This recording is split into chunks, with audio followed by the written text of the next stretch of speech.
Before we continue,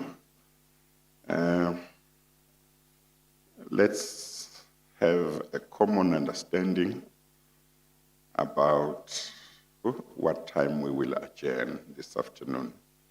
Yesterday we spoke about the possibility of going up to 5 if necessary, but later on we decided to start at 9, one hour earlier.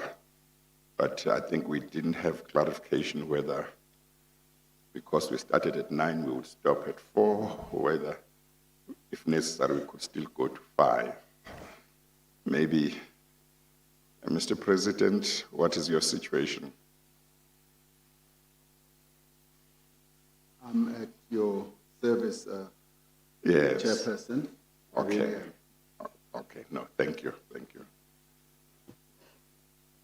Okay, Mr. Pretorius, so we'll see how it goes, but the President is able to go up to 5 if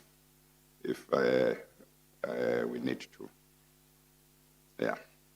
Thanks, Chair. I did negotiate 10 past 5 with his office. So we'll see how it goes.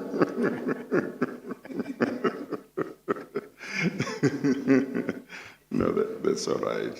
Okay. Okay, let's continue. Thank you. Mr. President, would you look at what is known as the Diagnostic Report of July 2017? You will recognize that document. It's in Bundle 1 at page 836, or that is certainly the passage I'd like to refer to.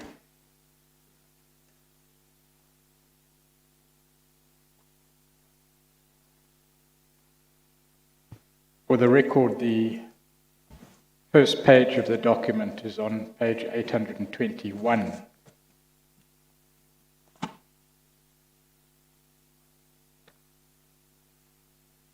It is a document prepared, I understand, for the national policy. I'm sorry, Mr. Pretorius. You said 835, but I think you said another page after that. Yes. The document begins at page 821. Yes. You want us to go to that page? Yes, please. It's a document dated July 2017. It's known as a Diagnostic Report, and it was prepared for the July 2017 conference. Is that correct? If you go to page 836, and you refer to this report, Mr. President, in paragraph 131 of your own statement, that's on page 58 of Bundle 1. And it's the date of the statement that is important, as well as, of course, the content. It reads, "The public outcry about the influence of the Gupta family has led to investigations by both the Office of the Public Protector and the South African Council of Churches. Serious allegations were made against a number of the leaders of the ANC. Instead of dealing with the reality facing the movement, a defense was developed by using the real threats we face as a movement. A narrative was developed to link any discomfort with the influence of the Gupta family to the regime change agenda. While it must be acknowledged that regime change is a real threat that needs to be analyzed and a strategy to defend the country, and the movement needs to be developed, this cannot be used as a response to the perception or reality of corruption. Both objective and subjective factors in this regard need to be understood." And then in paragraph 6.5, another defense that has been bandied about is the one that counterposes the behavior of this family to brackets white, close brackets, monopoly capital. White monopoly capital is invented as if it is a new phenomenon, instead of affirming that its defeat is at the heart of the revolution and the essence of NDR. And then in the middle of paragraph 6.6, 5 lines down, the statement is made that society, on the other front, expects the ANC to take a stand against corruption by taking serious action or being seen to do so. It seems that this document, Mr. President, and the short passages I've referred to indicate what you've referred to as internal contestation, that there was within the governing party, and I think it's no secret, an internal contest. And that is a period through which the ruling or governing party went during the period under review. It seems here that what you referred to as the line being drawn had its origins, the most recent line being drawn. It had been drawn many times over 20 years, but is that correct? Yes, yes. Then if you go to the December 2015 NASREC 54th Conference Report, that's in Bundle 1, page 256. You refer to it as well in paragraph 133 and following of your own statement. And many of these statements that I put to you in fairness have not been discovered by us. They're in your own statement. Sure. Page 256 of Bundle 1.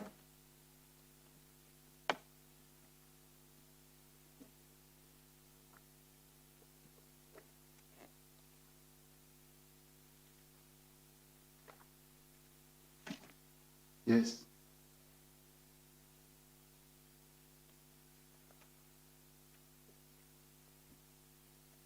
There is on that page a resolution that was taken at the conference, and I would just like, if I may, to refer to certain parts of that resolution. It's resolution headed ANC Credibility and Integrity Dealing with Corruption. The first bullet reads, an increase in corruption, factionalism, dishonesty, and other negative practices that seriously threaten the goals and support of the ANC. Again, the phrase an increase in corruption, it's not the first time it's been used. We pointed it out this morning. The third bullet, that corruption robs our people of billions that could be used for their benefit. The fifth bullet, that current leadership structures seem helpless to arrest these practices, either because they lack the means or the will, or are themselves held hostage by them. Now, I understand, Mr. President, that you are here as a party leader, and what is said and how it is said is important in relation to, let me say, how the party responds to issues and strategies going forward. No one is blind to that fact. But what is being referred to there? Is it correct to assume that one is talking about the hold that previous leadership had over the party? Yes. The leadership should be seen as a continuum. That leadership of the ANC, and this is what in large measure distinguishes us from other organizations, that the leadership that we have would have been in place for quite a while, so it continues. But I think what we have is that we are now having to respond to precisely some of the challenges that we face, which you articulated in the noting part on 256, where we say there is an increase in corruption, factionalism, that seriously threatens the goals and support of the ANC. That the leadership right now that has had to draw a line is responding precisely to the increase in corruption, factionalism, and that this problem is not going away. It is continuing to entrench itself by increasing, and therefore it requires drastic action that should be taken, because it is resulting in less and less support for the ANC, weakening the ANC, dividing the ANC, and simply making the ANC less of a modern party by lack of renewing itself, because as a living organism, it needs to continue renewing itself, and it remains moribund, and therefore it needs to change, and this is what has led to drawing a line in the sand. Yes, this is. Oh, I'm sorry, Mr. Pretorius. When I see this part of the report, Mr. President, I'm reminded of the fact that earlier this morning, when Mr. Freund was leading your evidence and questioning you on parliamentary oversight, there was a time where he made the proposition that it seemed that the portfolio committees, I think he was talking about that, did not have the will or were unwilling to do the necessary to deal with these allegations of the Guptas, their influence on government and so on. But it's interesting that in this report, one of the things that is said is, well, maybe the current leadership doesn't have the means, but maybe it doesn't have the will. Maybe they are themselves held hostage by these challenges. So maybe Mr. Freund might not have been too far from what the ANC itself was talking about. This is 2017, August, I think, and I think he was talking about the period in 2016, if I'm not mistaken. And this is a resolution of the conference. Yes. So it seems to me that he might not have been far from what the ANC itself, after analyzing the situation, came to.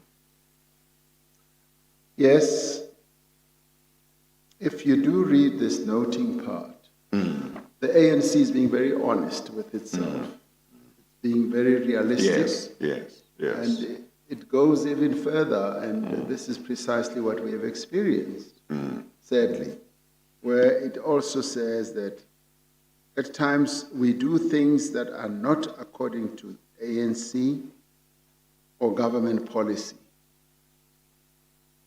or not legal or constitutional, and wait for courts to correct our action.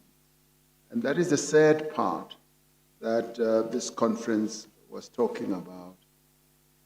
But it goes on to resolve what now needs to be done, which is precisely what we are now working on. Yes. So just to put that in its context, in relation to a statement you made, I think it was yesterday, that this is about drawing a line in the sand.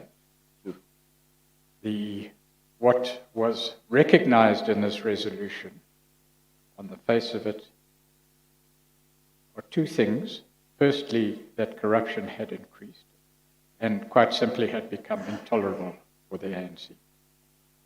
But secondly, that current leadership was unable to deal with it. Something new had to happen. Is that correct? That's true. We will deal with this the next time around, but whilst we're here, Clause 7 of the resolution reads, ANC deployees to Cabinet, especially Finance, Police and Justice, should strengthen the state capacity to successfully investigate and prosecute corruption and account for any failure to do so. There has been, let me put it, overwhelming evidence before the Commission over the last 3 years that law enforcement agencies over the period under review were weakened.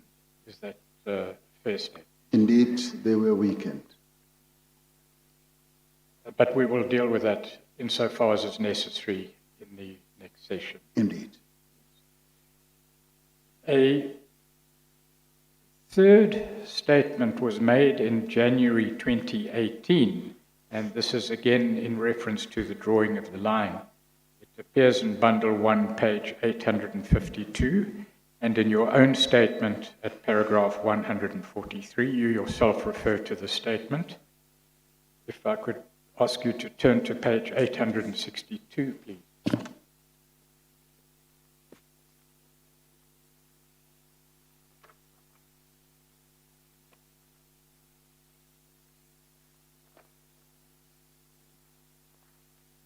Seem to have made life very easy for you. As appears from page 852, this is a statement of the National Executive Committee of 8 January 2018.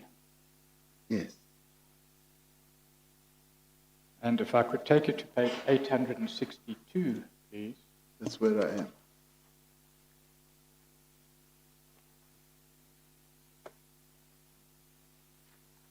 Very clear statement is made, again, which accords with your description of drawing a line in the sand in the fourth paragraph. We shall confront corruption and state capture in all the forms and manifestations that these scourges assume. This includes the immediate establishment of a commission of inquiry into state capture. The investigation and prosecution of those responsible will be given top priority. Mechanisms for the appointment of individuals to senior government positions, state-owned entities, and law enforcement agencies will be strengthened to improve transparency, prevent undue influence, and ensure adequate vetting of candidates. And a lot more is said in the same vein about that renewal, the drawing of the line in the sand, and the move forward. But if we could then fast forward to August 2020, by all accounts, a difficult month for you, Mr. President, as you will remember. But if we could go to Bundle 1, page 934, and you deal with this in paragraph 147 of your statement.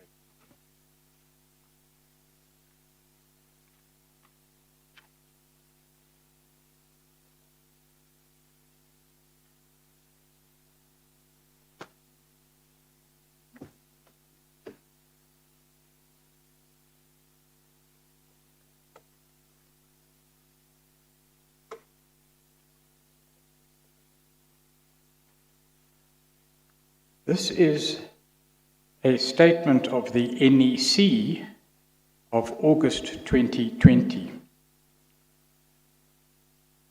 Yes. It's an ANC statement on the outcomes of the National Executive Committee meeting. And on page 934, under the head Corruption Drawing a Line, it reads, the ANC is outraged and deeply embarrassed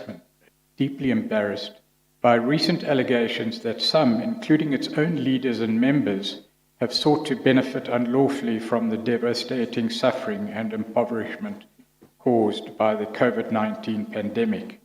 These developments cause us collectively to dip our heads in shame and to humble ourselves before the people. We acknowledge the justifiable public outrage caused by the depravity and heartlessness displayed by some elements in government, our organization, and the private sector. We unequivocally condemn all forms of corruption, dishonesty, and state capture involving the public and private sectors, including collusion, price fixing, tender fraud, bribery, illicit financial flows, illegal imports, and misuse of tax havens. We will comprehensively fight corruption, combining both prevention and punishment. Those who loot public resources must face the full might of the law. And then over the page, the moral standing of the ANC has been severely damaged by the conduct of some of its members who in fact do not deserve to be in our ranks.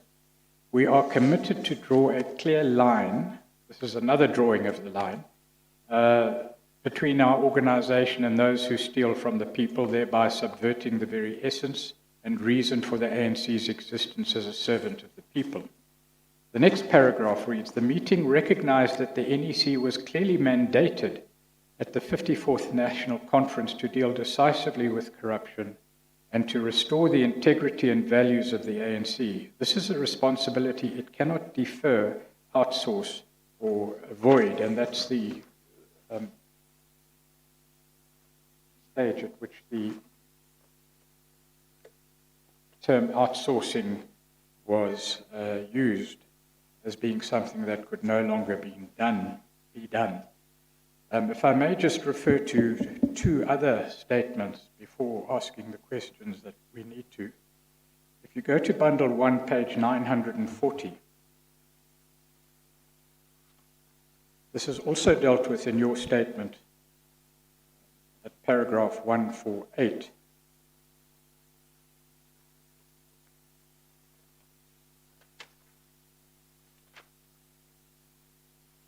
This is a letter to the members of the African National Congress, if I understand it correctly, dated 23 August 2020 and authored by yourself. Is that correct? Yes.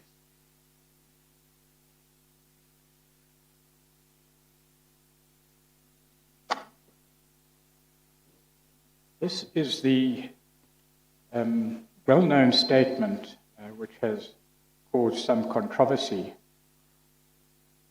If one goes to page 942, it reads two-thirds the way down the page. Well, let's deal a little more thoroughly with it. On page 942, under the heading, "We need to take responsibility," it reads, as the inheritors of the legacy of Luthuli, Tambo, and Mandela, we must be honest with our people and ourselves. We must acknowledge that our movement, the African National Congress, has been and remains deeply implicated in South Africa's corruption problem. We have to be sensitive to the concerns that are being raised by our people about our role as a movement in corrupt activities. Certain further statements are made, but further down the page, the statement is made, today the ANC and its leaders stand accused of corruption. The ANC may not stand alone in the dock, but it does stand as accused number one. This is the stark reality that we must now confront. And then if we go finally to the presidential newsletter of August 2020, at page 560.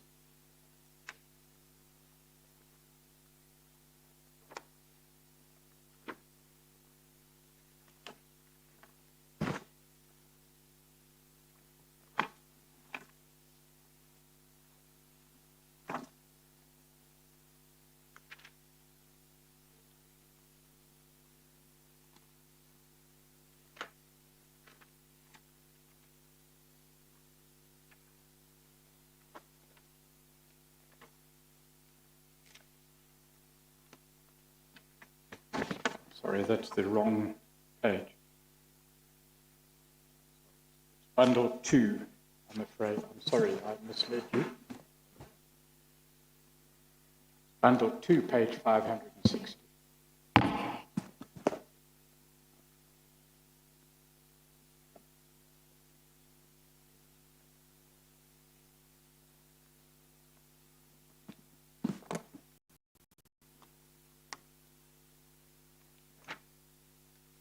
This is a newsletter. Hang on, Mr. Pretorius. I'm still waiting for my bundle. I'm sorry.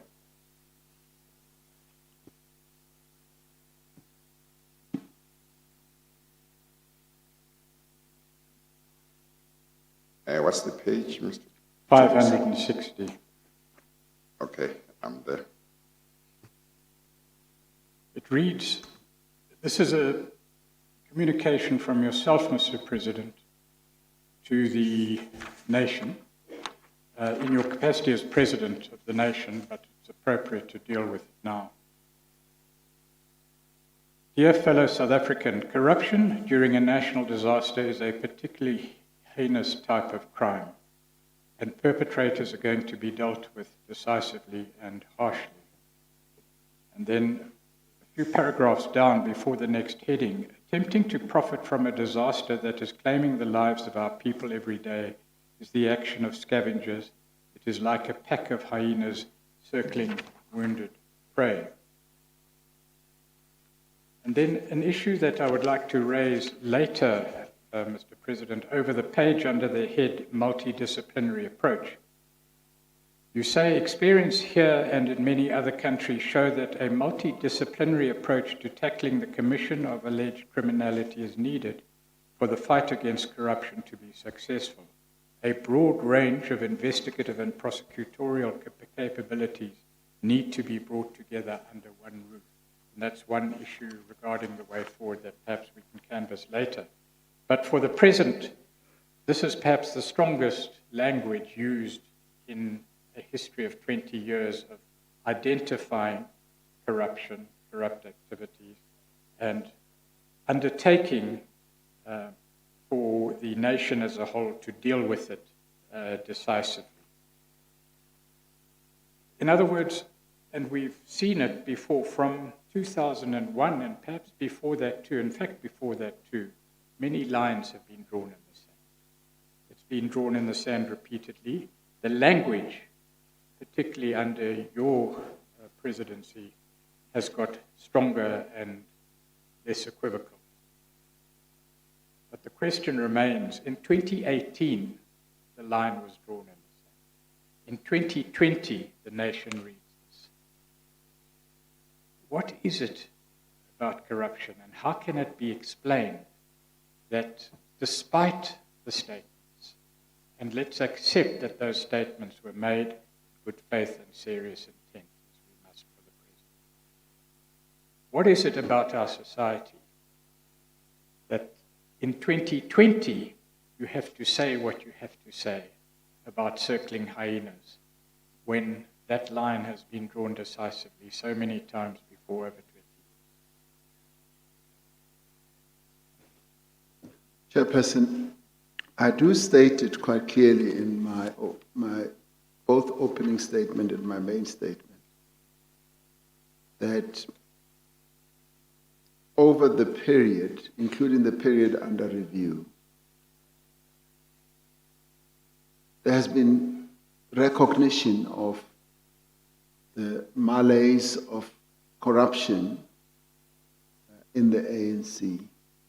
And what I said earlier before the break about this issue of incumbency, that we got into government and we were robed with the powers of the state and ability to manage resources, dispense, patronage, and all that. And we've accepted and admitted in the past that that has resulted in a number of deviant type behaviors.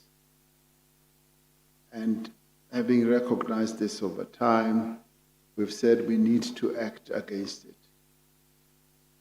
And with the elapse of time, we've seen the price that is being paid by the people as a whole, as they are deprived of good service delivery because the resources are being diverted, they're being plundered.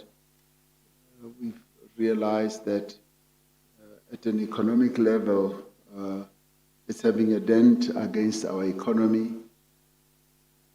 And at a social level, it's also having a serious impact.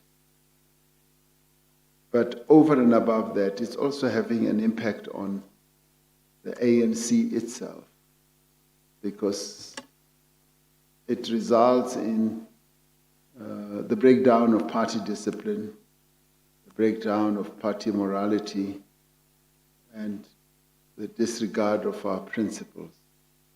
And what that leads to is that ANC becomes less attractive to ordinary citizens who should support it, who should join it. finally it leads to election loss or diminishing support that we can see. And with this in mind, we decided that we need to plug those holes so that the ANC can renew itself and regenerate itself. Because if we don't, we're just on a one-way ticket to oblivion, really, to defeat at the polls, and we therefore need to do something. And hitherto, people would have taken paid less regard to the impact that it has on the ANC itself and on our electoral position. This time round, that realization is there, that we've got to change direction and do it at the pain, if you like, of even knowing that we could lose support. And we've seen the decline of our electoral support going down continuously. So all these measures and initiatives and solutions have to be embarked upon so that the ANC rids itself of those who may well be having other intentions on the resources of our people. Well, it seems to me, Mr. President, that because of the influence that the ANC has in society, and because it is the majority party in parliament, the government is its government, it has a very important role to play in where the country is going. And if one looks at the types of issues that the Commission is investigating, one can see that whatever it is that the ANC may say we didn't work. Simply didn't work. That's why corruption has reached the levels that it has reached. That's why we hear the kind of evidence that the Commission has been hearing. So, to the extent that the ANC wishes to be part or to even play an important role, because it must, I think, in changing the situation in the country on these matters, it can't do so, it seems to me, and you may comment on this, by looking at those things that are comfortable for it to change. It can't make a meaningful impact. It can't make a serious contribution to making a meaningful impact on corruption and issues of state capture unless it confronts issues that are painful to confront. And say to change things, we'll have to fail. We have to do certain things that we are not comfortable to do. So as you prepare to come back later, because even though you will be dealing with matters wearing your cap as president of the country, there's still some homework to do as president of the party, as we discussed yesterday. It's going to be important to really look at what are those really important things that may need to be looked at. That is so true. And we have gone through a period of what is it? No. Introspection. Introspection. Of introspection, Chairperson. And in part, the reason we then decided that we are going to seriously advocate for the establishment of this commission, whilst there was doubt, and whilst there was even talk that this commission could tear the ANC apart, we were brave enough, courageous enough to say this is a necessary process that we must go through as part of our own renewal process. It's almost akin to this legend that is spread around of an eagle that has reached its old age, as it were, and finds that it can no longer catch its prey and feed itself. There's a legend that when that time comes, it withdraws and goes to the highest peak of the mountains, and whilst there, it goes through a very painful process of shedding its claws, of plucking out its feathers. They argue that, and it's a legend, I think, that it bleeds, it goes through pain and suffering, and after it has plucked its feathers and taken out its claws, they grow back, and it emerges with new feathers, new claws, and it then starts to fly off, and it soars and goes even higher, and then it functions a lot better. So this commission is a cathartic moment for the ANC, I must say. It's a very difficult period for the ANC to go through, because whether people like it or not, the ANC is the governing party, and it has a dominant presence in the life of this country. It's got to renew itself, and this is what has brought us here. And our presence here and our support for the commission and our participation is that whole process of plugging out our claws and pulling out our feathers so that we may come out of this process new, as part of the renewal process. So this is what we are doing. Not that it was doubted, it was feared, it was contested, but in the end, this is where we are, and we've got to go through this process. And beyond your report, we should be able to fully renew ourselves and deal with the matters that brought us here. Thank you. Mr. Pretorius. The Chair has raised the issue a number of times, and we have, and in fairness, you have, Mr. President, and that is to try, over and above introspection, which is aimed at the future, but in retrospection, to look at the past, to try and understand how the things that did happen within the party actually happened in order to inform the way forward. And is there not, although this is succinctly stated, and it's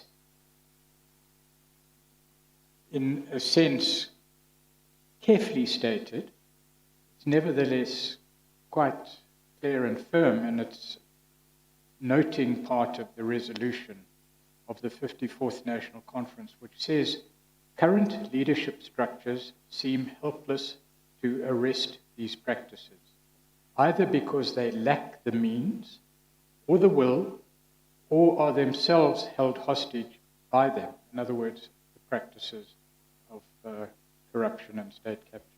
Is there not a need to look at that statement more carefully, to dissect it, to understand why this conference got to where it was and made the decisions it did? Conference made that it was a noting statement, and conference being a conference of more than 5,000 delegates from branches. The predominant views that are expressed at conference are from ordinary members who are representing the branches of the ANC. As conference reflected on this, it did correctly say we seem to be helpless, and the leaders seem to be helpless as well. And it's either they lack the will, or they themselves are captured in one way or another. But that's conference noting, and noting with a measure of sadness that this is where we are. Are you helpless? Are you? Do you lack the political will? So it's a proper analytical observation by delegates at the conference, and I agree with that, but would say it's not true that the entire leadership is captured. And it was an observation by the delegates. And in a way, the proper interpretation of that resolution means to me that prove to us as delegates that you, the leaders, you have the political will and you are not captured, and you are going to do something about this. So for me, that is the flip side of the coin of that noting statement. So we then have, as a leadership, to prove to the membership that no, we as leaders who were then elected at that conference, we are not, and that is why we've fully embraced the decision that was taken at the conference that we will have this commission established, supported, and we will appear before it to come and testify, because we are now involved in a new process.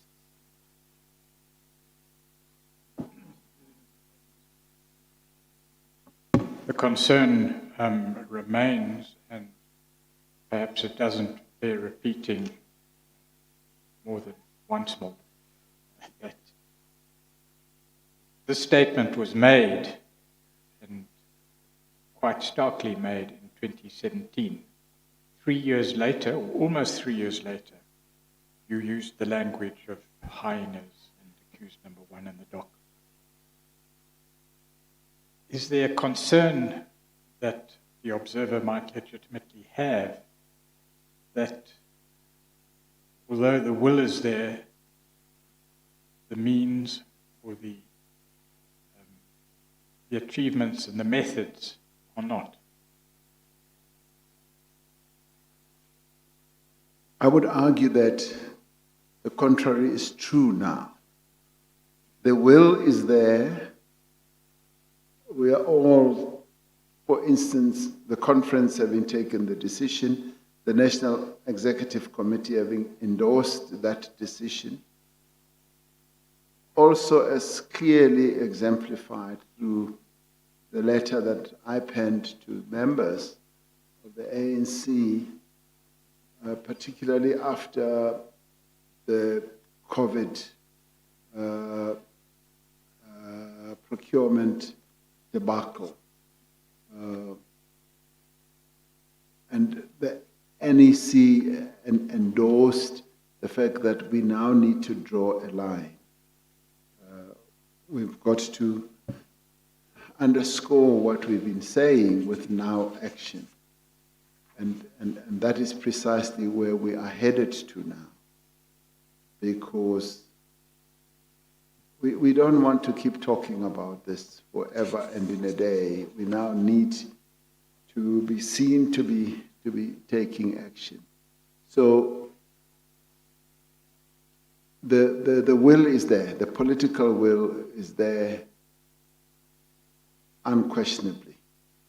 Secondly, the means are also articulated in the same resolution, that those who are in charge of certain key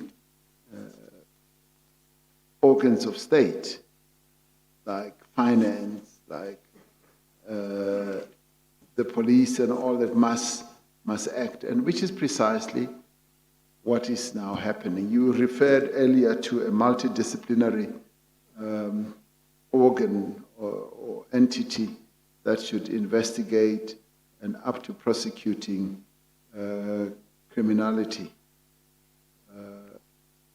This is unprecedented. It's happening for the first time, where we have all these disciplines working together, but we will talk about that, I guess, in the next session. So the means are being found, the will is there, and there's clearly proving that where there may have been doubt that action is not being taken because people were either not having the will or the means or themselves captured, we're disproving that. I think the resolution or the noting in the resolution was your leadership. Yes. We think some of you are held hostage, are captured. Yes, sir. But not all of you. Yes, sir. But some don't have the will. Yes, sir. Some have the will, but they don't have the means. But some of you are captured. That's true. Okay. That's the noting part. Yeah, that's the noting part. Yeah. Mr. President, if we could move briefly to another topic. Since the line was drawn in the sand, the most recent 2017-2018 line, Yes. the question that the chair would be interested in order to assist him to formulate his own recommendations, would be what has the ANC tried to do, what has been successful, what has not been successful. And if I could assist in that analysis, Mr. President. As I understand it, for corrupt activities within the party, there are two categories of recourse. The one is internal discipline, or referral to the Integrity Committee. And the other is an external consequence or outcome, and that's criminal prosecution. Are records kept within the ANC of internal disciplinary proceedings and external criminal prosecutions? Is there a record of that? Chairperson, there would be a record of internal disciplinary proceedings because the disciplinary proceedings are quite formal. I used to be the chairperson of the National Disciplinary Committee of Appeal, and we kept formal records. There was nothing that was loose and informal. So they would be there. They would be scattered all over because the discipline starts right at the bottom, right through to the top. The criminal prosecutions one, I would doubt if we would have such a record because it's a much more state formal process, which I'm sure if we sought to find it, we would find it somewhere.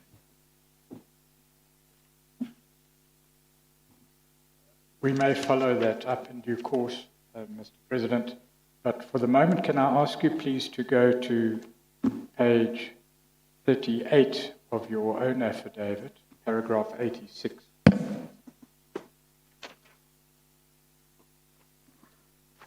This is again in the category of recourse.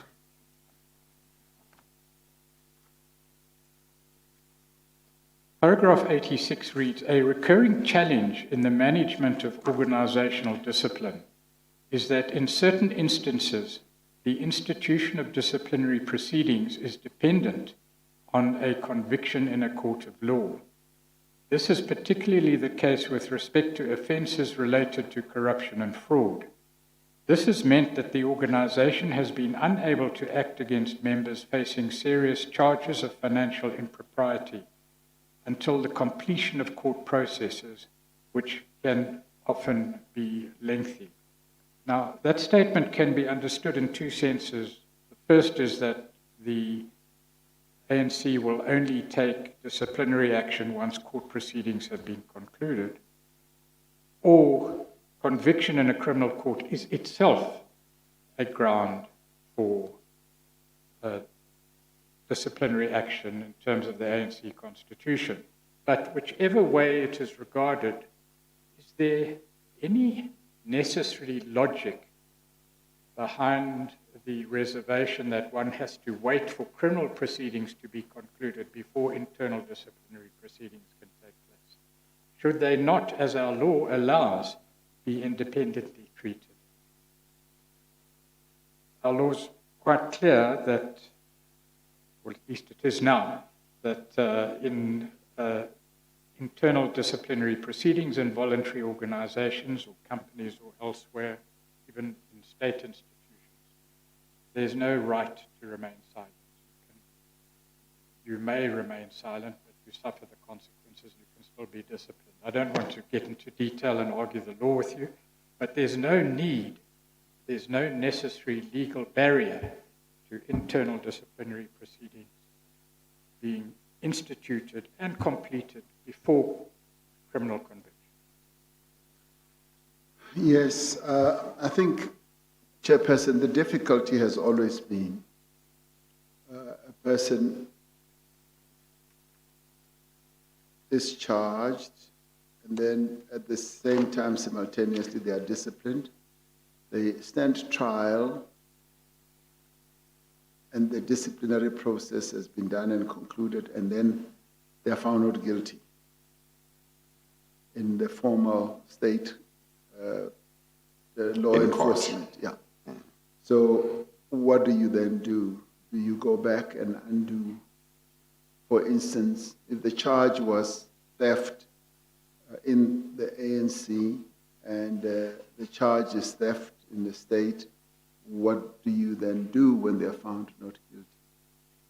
And the way we've sought to deal with it is to say, if you have been charged, you should, of a serious crime that has to do with corruption and so forth, you should step aside. And you're then given an opportunity to go and clear your name while having stepped aside. Go clear your name, and having done that, then the disciplinary process in the ANC can then ensue. Unless, of course, you could be charged with the charge of bringing the ANC into disrepute by having stolen a chicken, stolen money, or whatever. That would be a different matter. But people will always want to link the two. So we've thought that the safest route is actually to say people should step aside, which we've provided for in our resolution. Well, yeah. Why should it be only the ANC which has got this problem? Of course, Mr. President, with your trade union background, you know that in the workplace, for example, if an employee is alleged to have done something that is a criminal offense, the employer is not going to wait for the police to investigate and for him to be convicted. The employer will convene a disciplinary hearing, come to a conclusion, and if the police get involved and there's a criminal case, that's a different process governed by Criminal Procedural Act and the criminal law, but the employer is done. If the employee is aggrieved by the employer's decision, there are fora where to go to, there are processes where to go to and challenge it. And sometimes the decision in the criminal court and the decision in a disciplinary inquiry will be different, but the standards are different too, that are applied to determine the guilt and so on. Within government too, government departments, I know that the government departments are notorious for keeping people on suspensions for a long time. They do that even to judges. Judges have got certain processes that are compulsory, but the government departments have got no processes that are compulsory for them to wait. Yes. So, and I don't think that those delays are because they are waiting for criminal courts, but they've got those delays, but they don't need to have those delays. So the proposition is that that's not a good ground to delay. Every organization, has its own rules.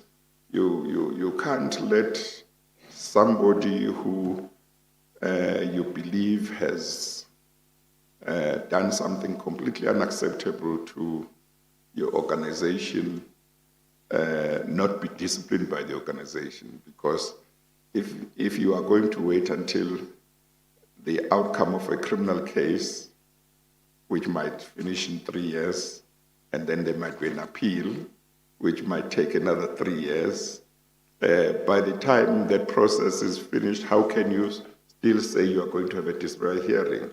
So it's like you just wait for the courts, and when you can deal with the matters yourselves. So the proposition would be that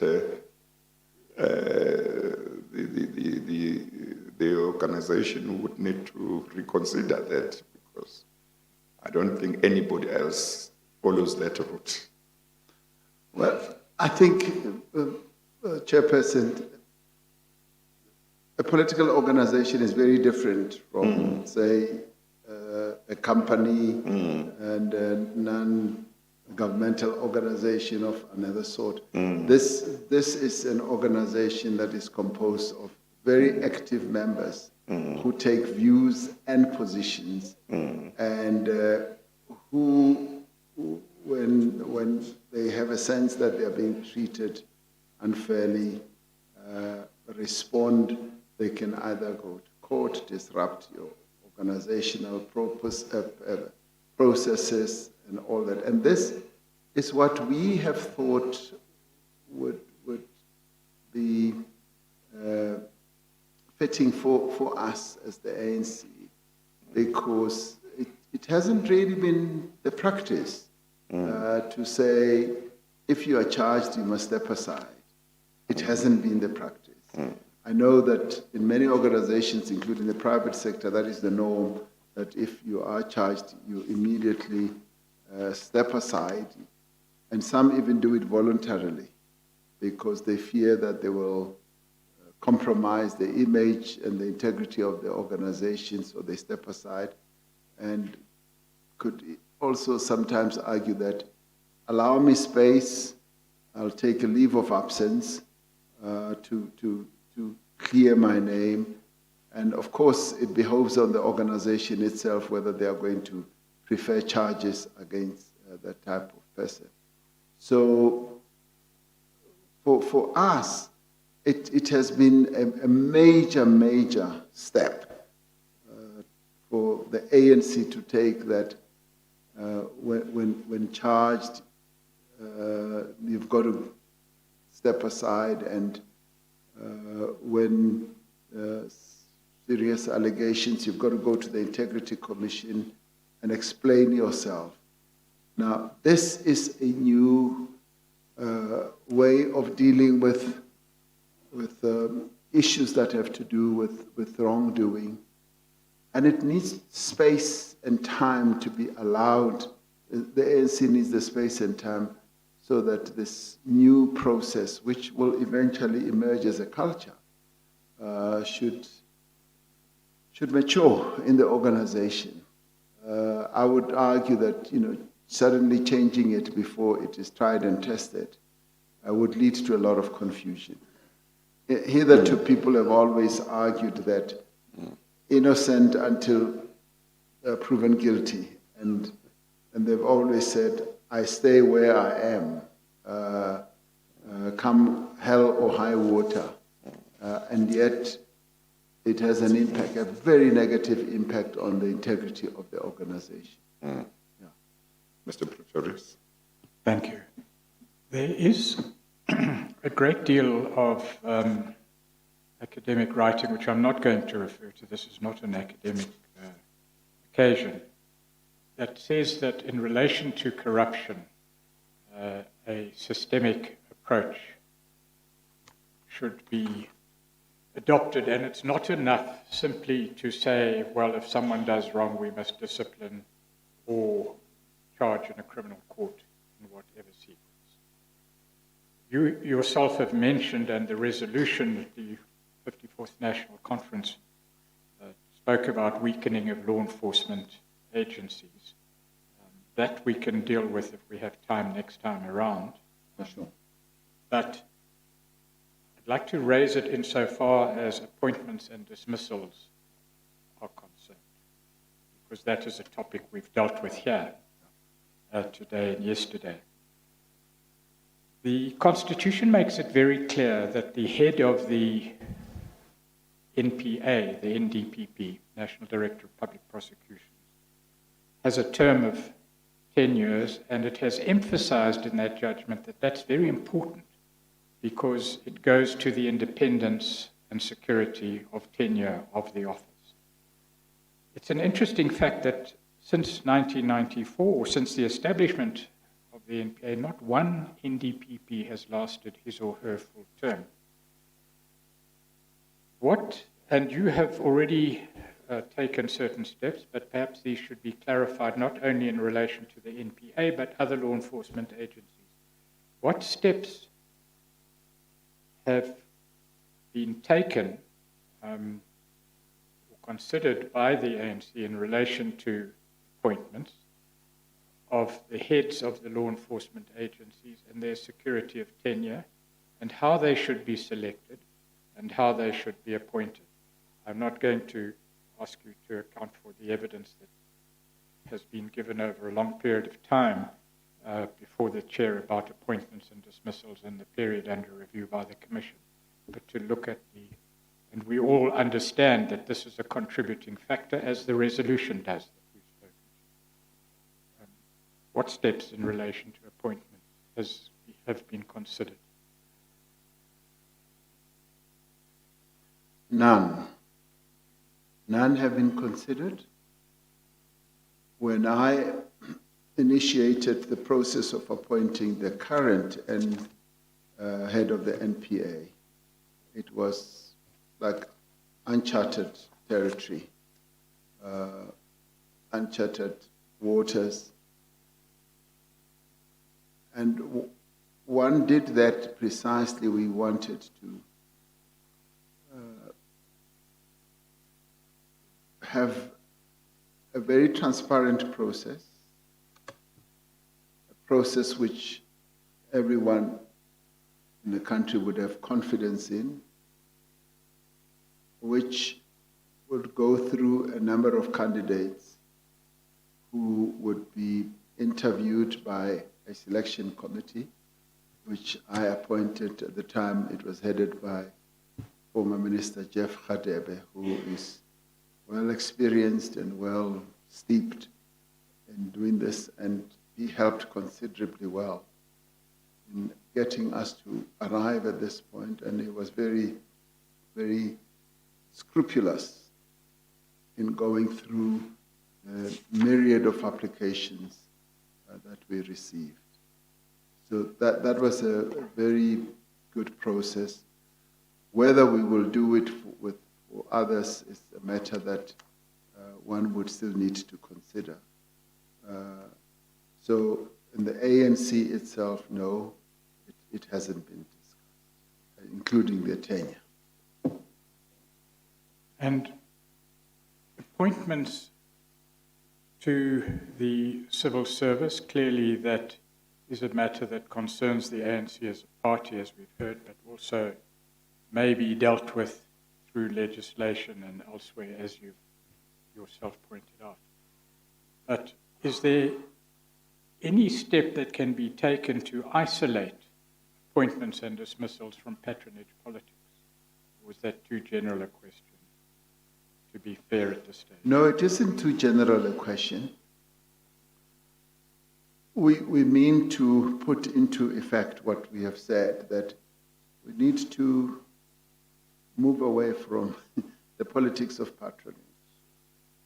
We need to exercise fairness, openness, and equity.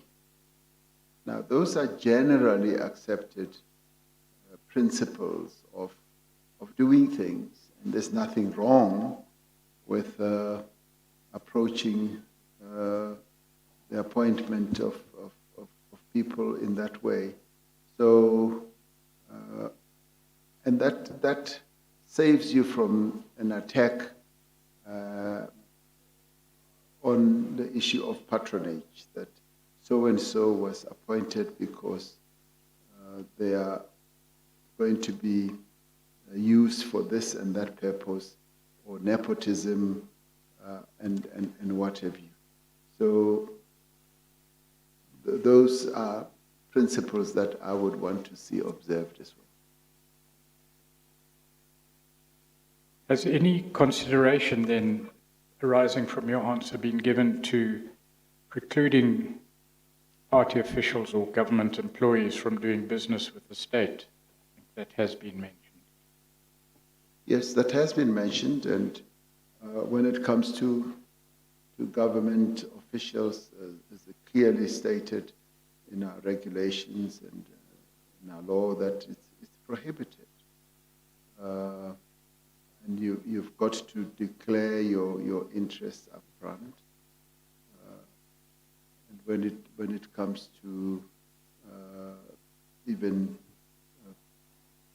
public representatives who are in the executive positions like ministers, that too is prohibited, and you've got to declare your interest as well. The one that has to do with, say, party officials who may not be employed in government, that is under discussion. We've got strong views on both sides. There are people who argue that what is wrong with me as a party official doing business with government, and others who hold a strong view that once you are a party official, you and your close relatives should not find yourself doing business with government. So the latter is still in discussion. Then, has any thought been given to legislation specifically directed at governing executive employment and board appointments in state-owned entities? I know they are covered in certain disparate pieces of legislation. So what was the question? Just Appointment yes. of senior executives Yes. and board appointments in state-owned entities. Any consideration given to directed legislation? Well, that falls under the rubric that I spoke about, that there are some really key top positions that we would still want to have well appointed. And for the rest, I mean, it should really depend on the entity itself as to who it appoints. We should never find ourselves bothering about the employment of the janitor to the building where the state-owned enterprise operates, or the sweeper, or secretary or director. So we would only want to focus on those who have a bearing, whose appointment rather has a bearing on the general direction of the company or the entity.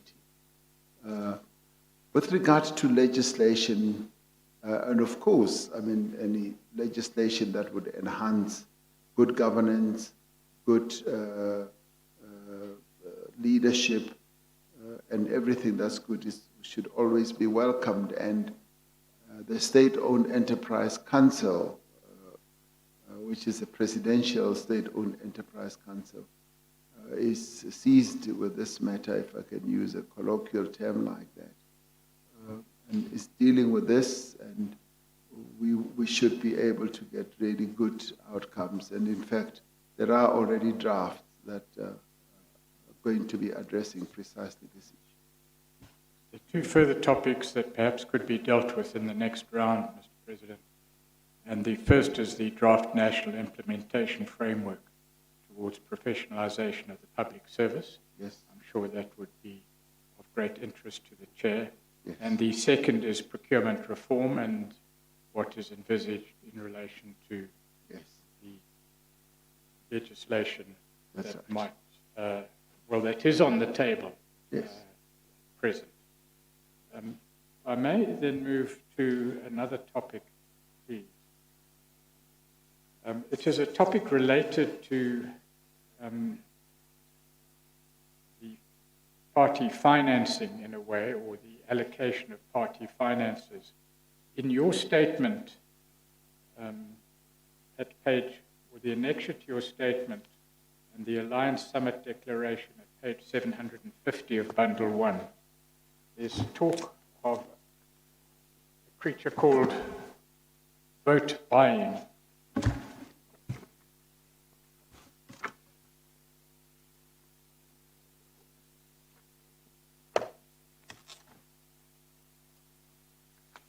What page did you say it is? 750, Chair. Thank you.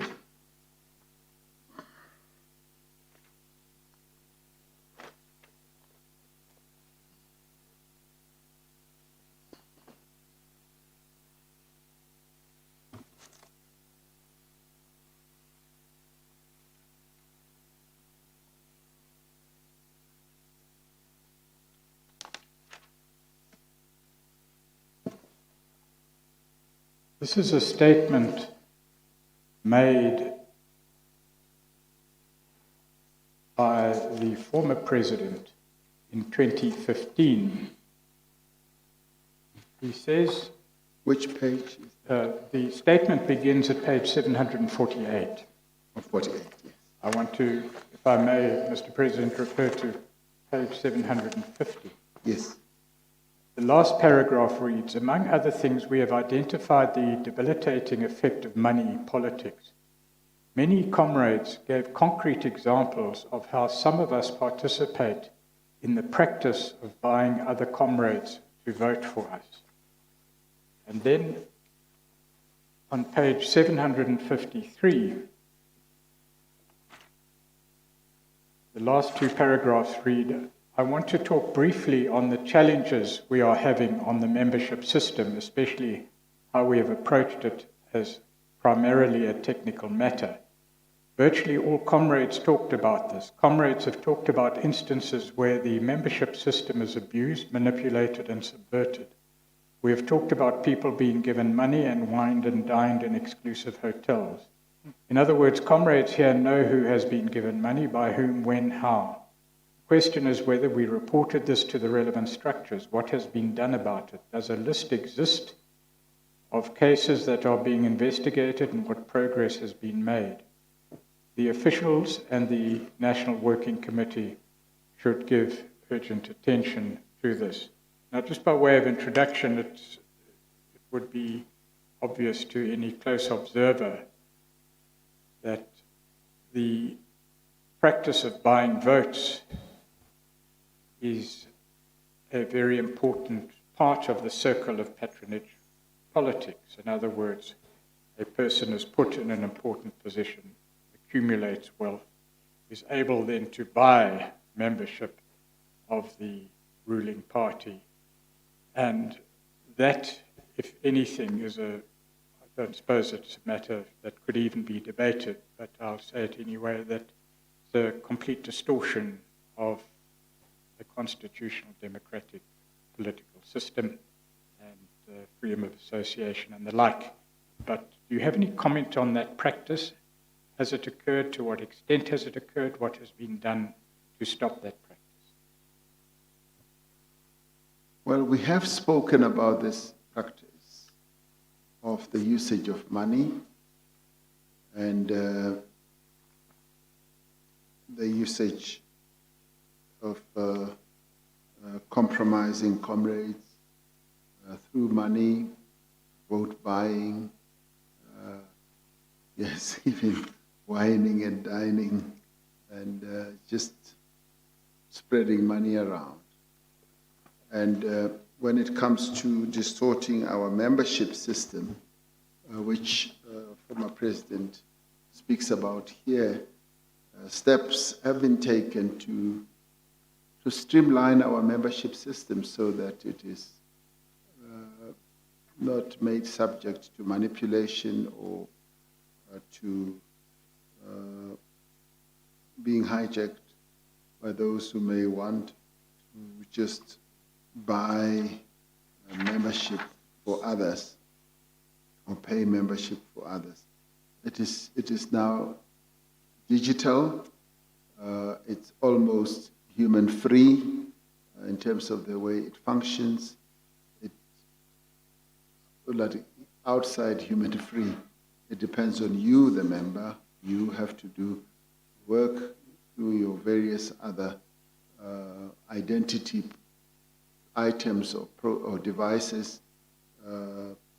So it frees us from manipulation. So that helps a lot, and what former president is talking about here is absolutely to the point. The one about wining and dining and handing out money and all that, it's much more difficult to deal with, I guess, because it happens in the shadows, in dark corners, in those types of places. In the end, you need to more broadly guard against, those who will be brought into various positions for patronage purposes. And this is where we will work very hard to uphold the values and the principles of the ANC, so that those who may get into the grip of such people could be minimized to a large extent. You yourself, Mr. President, sorry, had you finished? Yes, I had. You yourself raised the issue in quite clear terms in paragraph 167.3 of your statement at page 74 of Bundle 1, if I can read it to you. Yes. The ANC has recognized the erosion over time of its organizational integrity as processes have been manipulated to advance the material interests of certain members and associated private companies and individuals. This manifests itself in weak and pliable branches, vote buying and gatekeeping, where certain potential members are deliberately prevented from joining or participating, factionalism and even open conflict. This provides fertile ground for state capture and corruption. We've spoken about the patronage circle, where it compounds itself like compound interest, that the patron obtaining resources, favors, and money is able to cement his or her position through these processes. Do you have any comment on that articulation of the issue? No comment except to say yes, and I agree entirely. Those are ills that we want to get rid of in the ANC. It will take time, but the will and the means are certainly there to ensure that we rid the organization of such ills. Yeah. And it's, in effect, those branch members who elect senior officials in the party, who have a great influence on the way the country is run and what happens in the country, but also, in effect, the president. They elect the president of the ANC, who becomes the president of the country. So it's an enormous power in our democracy that can be so manipulated. It's a serious issue. It is a very serious issue, and it is for that reason that we raise this issue, because it is serious, and we raise the level of consciousness and alertness against such deviant behaviors within our membership structure. So it's a process that we need to embark on, and we have already started with that one at least.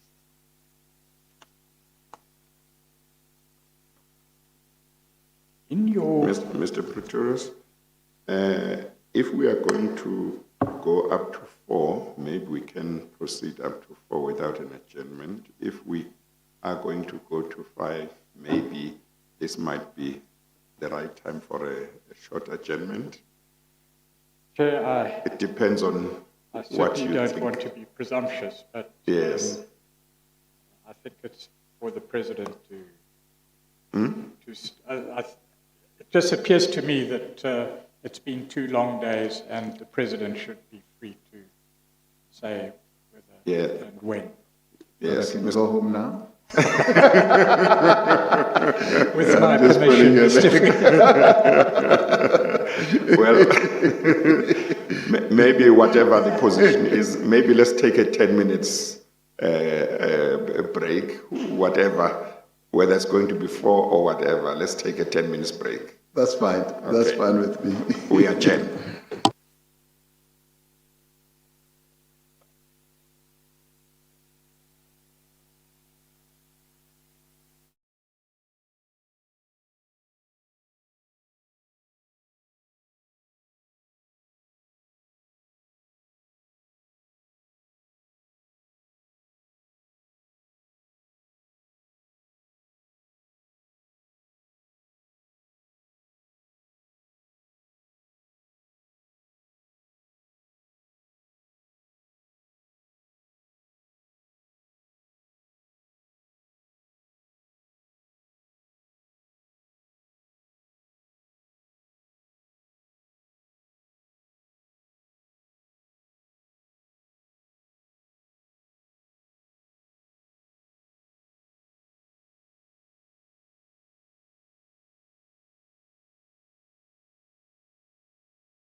president is the only one who's being questioned here.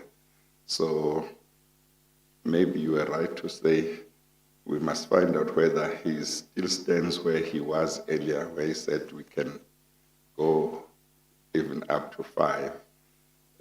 Is that still the position? Yes, that's still the position. Oh, okay. Thank you, Mr. President. Mr. President, I know that you are the only one standing who has been standing for some time. But I guess that if you still have issues to deal with, let's try and go up to 5 because the president is making himself available. Yes, it will be till about 4:45 because That's fine. the President does have a closing statement he wishes to make. Okay, no, that's fine. So if I may go for, say, an hour, but I'm not sure I'll take that time in any event. Yes, yeah. Because I I think, intend to wrap up. yeah, the idea is just that we must use every minute we can, that we should use if we still have issues to deal with, I'm sure that where I fail, you will succeed. I'm sure if I stop early, you will be able to fill the time. Okay, all right. You have a section of your statement, Mr. President, that talks about the response of the ANC to allegations of state capture.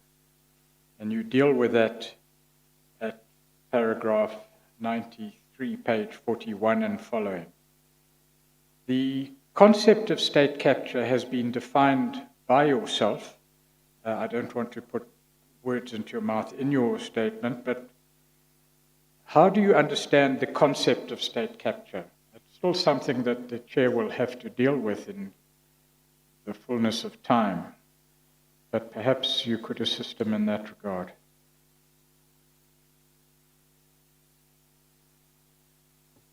Well, in our country, the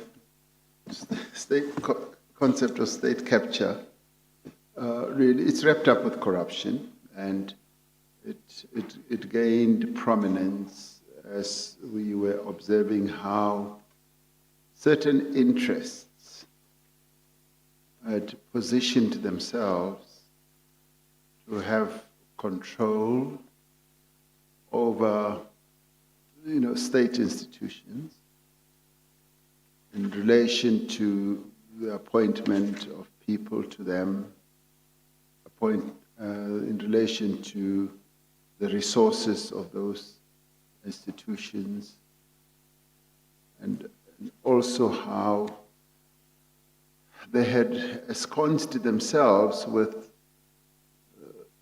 the political leaders who they sought to, as it appeared, to want to influence. And what we got to hear was how it manifested itself in the form of whisperings by those people about dispensing patronage, dispensing positions, appropriating government contracts in various state institutions as well. And that smacked of unlawful involvement in those institutions and undermined the processes, the known and legal processes that those institutions were supposed to have.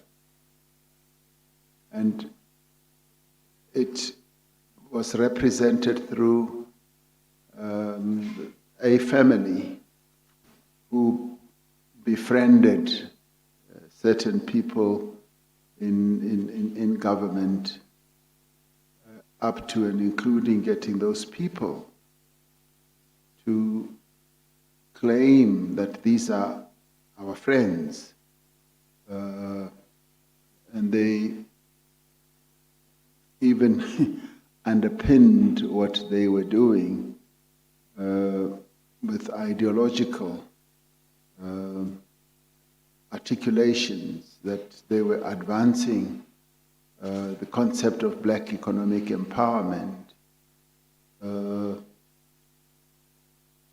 And as it evolved, you started seeing how even that concept of black economic empowerment was being undermined and, in fact, eroded because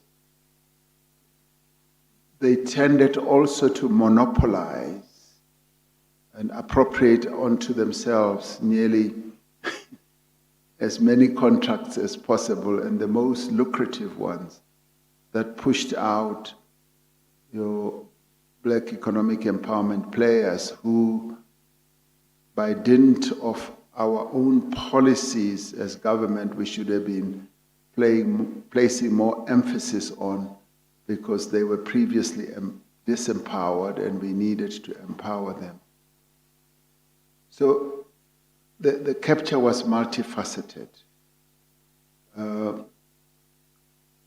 And was so effective in that it was all pervasive. And it was in many ways done in the most clever way, because they tended to know which contracts are becoming available, where they are becoming available. But I guess, Chairperson, one will talk about that in the next session. So one should not get carried away. So that's how I understood the mutation of state capture. That's fine. May I ask this question, because it crossed my mind earlier. I seem to have read somewhere, and maybe it was not true, that one or more of the Gupta brothers were members of the ANC. Would you know that at all, or is it something you don't know? Chairperson, I also heard that. I never saw evidence or proof Yes. Of that, yes. Okay. Yeah. Okay. There were certain signposts along the road of state capture history in the period under review, or alleged state capture, as the legal team we must confine ourselves to for the moment. The signs were quite clear. It deserves more attention, but perhaps if we have time in the next round, we can deal with them in more detail. But there was the address to the NEC by Mr. Mbalula. There was the Waterkloof landing and the response to the Waterkloof landing. I must say, in that regard, it is a matter of some amazement that Mr. Kolwani, who clearly breached security, became an ambassador with a security clearance. Should that not have caused huge outrage within the party? Well, it did raise eyebrows, let me say. It raised quite a few eyebrows, but it happened as it did. And that's how it happened. I see your eyebrows are raised as far as they can go, Mr. But perhaps that belongs in the state portion. It is such an alarming event that perhaps I should not comment further, but I couldn't resist mentioning it. Then there was the dismissal of Minister Nene and the appointment of Minister van Rooyen, and related to that was the March 26 revelation of Mr. Jonas. And you've dealt with that this morning. But those issues gave rise to at least one series of events that I think should be dealt with, and to one observation that I would wish to put to you for your comment. The series of events was the appointment of the internal inquiry. We know that the internal inquiry that was mandated by the ANC NEC received one written response 8 people came forward with oral responses, and there was, as appears from your own bundle at page 126 and following, a sense that these 8 at least said they would prefer to make submissions to an independent body. How does one explain that? How does one explain, firstly, the failure of the internal inquiry, secondly, the sentiment that they would prefer to testify before an independent body, and thirdly, the fact that the knowledge was within the ANC and it didn't come out? What happened there? What is the explanation for that series of events? Chairperson, I guess the inquiry that was initiated by the Secretary General was a rather proper process to follow, because he wanted, as the head of the SGO, that is Secretary General's office, to formalize the receipt of the complaints, because one person had complained publicly, and we realized that it's a much bigger problem, and let us elicit more of such. And in the event, only one person was prepared to put that in writing. The others, I guess for reasons best known to them, wanted a more formal process, which would do 2 things, which would be able to conduct a thorough investigation, and 2, which would in some ways also shield them, so that they can speak freely. Because for a variety of reasons, because some of these things are so sensitive, people did not just want to talk about them freely and loosely. They wanted a more formalized process. And I think we should applaud them, because in many ways, those 7 are the unsung heroes and heroines who helped us to get to this commission, because they basically said, we are prepared to talk so long as there can be a formal process. That then led us to realize that this is a much bigger problem. We now need to advocate for the establishment of a commission. And that in many ways was the beginning processes of, in a way, demanding, advocating, and calling for the establishment of your commission, Chairperson. So I would say the realization within the ANC was growing, and this is where we are now. Yes, Mr. Mantashe had certain comments to make about it. He said, in fact, that because of the low number of submissions, it would be a fruitless exercise for the ANC to investigate. He said, when they don't come forward to the ANC will not force them. It doesn't mean that we are walking away from it, but if you make allegations, then you must be bold enough to take the matter through. And then he did say the discussion of the ANC on state capture is going to continue for a long time. So he didn't see it as the end of the road, clearly. But you've commented on what it says about the 8 members concerned and what their view was. What does it say about the ANC?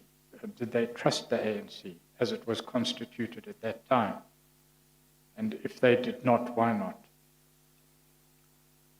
I guess they did not distrust the ANC. They were rather grateful that their inputs had been solicited, because for them too, it would have represented an opportunity, almost a valve to take out, the tension and everything.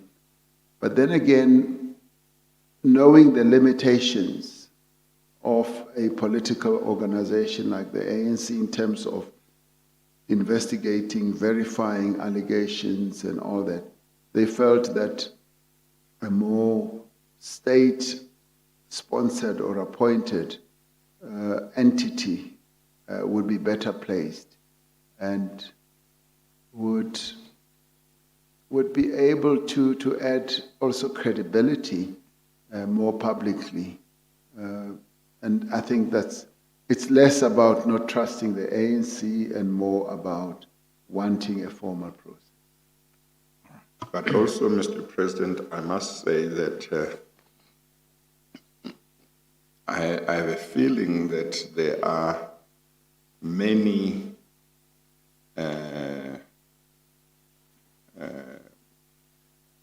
maybe current DGs, DDGs, and past DGs and heads of department who may be members of the ANC who must have known a lot of things that should have been brought before the commission and who simply haven't responded positively both to my own calls for people in South Africa to come forward with information which I've made over the past 2.5 years, as well as to the calls by the ANC itself to say its members must come forward and assist the commission. So one wonders what it is, because there must be so many others. Those who have come forward, who have testified, I think we applaud them, but I think they are a very small minority if one were to think of how many DGs and HODs and provinces and so on who must know quite a lot of things that happened. Chairperson, I think we need to look at the personal circumstances of people because the human element does kick in. Your commission is a very highly publicized forum. It takes guts and courage for anyone to come here to testify, and I have been filled with awe as I've looked at the many people who have come before the commission to testify. Others have had to come, they've been directed to come, and some you've subpoenaed, and others have volunteered. So it's not everyone who will be inclined in that way and who will have that type of courage to have their testimony in public, Yes. and under the scrutiny of the media. And sometimes people may think it's career limiting. I suspect so. It's career, it could affect their families, it could affect them personally and their career prospects. So it's not easy, sir, to come before you. People come here trembling and fearful. So it's not everyone who is brave enough to come here. Thank you. Mr. Pretorius. Thank you, Chair. Mr. President, there was over time in the period under review a series of approaches to the ANC and to the ANC leadership, both from within and from without the party, in relation to the observation of state capture, and I'll ask you about your own in due course, and its manifestations, and a frustration amongst many. There was the memorandum from the veterans. You will recall that that's dealt with at page 517 of Bundle 02 for the record. There was the letter from the Stalwarts Foundations. You will recall that. There was the memorandum from the Directors General. You will recall that. There was the inquiry conducted by the South African Council of Churches, and there was, of course, the Public Protector inquiry. In that context, I want to put to you, if I may, and if I'm taking it out of context, you will pull me up for it. Paragraph 103 on page 45 of your affidavit, where you say another important development during this time was the decline in the ANC's electoral support in the local government elections of August 2016. Opinion research at the time indicated that the issue of corruption was becoming an issue of greater concern amongst voters, and that it was among the factors that contributed to the ANC's weaker performance. This was one of the more direct ways, although not the only one, in which public opinion contributed to a shift in the ANC's response to state capture. Let me repeat that last sentence. This was one of the more direct ways, although not the only one, in which public opinion contributed to a shift in the ANC's response to state capture. Now, you will recall, Mr. President, our discussion at the beginning of your evidence yesterday when we spoke about the leadership role of the party, which you acknowledged. If an observer was to say to you what the ANC did here was not to respond to the glaring signals of state capture and corruption in the period under review, even those various approaches made from within and without the party did not seem to take hold until the truth of the loss of electoral support hit home, and that was the reason the ANC reacted. In other words, not as leader, but as follower. What would you say to that observation? Well, it is true that it was the reaction of ordinary South Africans that was demonstrated through the electoral support that got the ANC to sit up and reflect on what corruption and state capture was doing to its fortunes. Even that issue alone was contested in the ANC. There were those who did not think so, though they were a minority, but the majority took heed. And this became apparent leading to those elections with the various election surveys that the ANC does, which is done by nearly every political party. Wherever we went, and as we engaged with people, the number one issue that people were concerned about was corruption / state capture. They were most unhappy that the movement that they loved so much seemed to be so deeply immersed in corruption and seemed to have been captured, because as all these reports came out, and particularly the emails issue, it had a negative impact, whether one likes it or not, a very, very negative impact.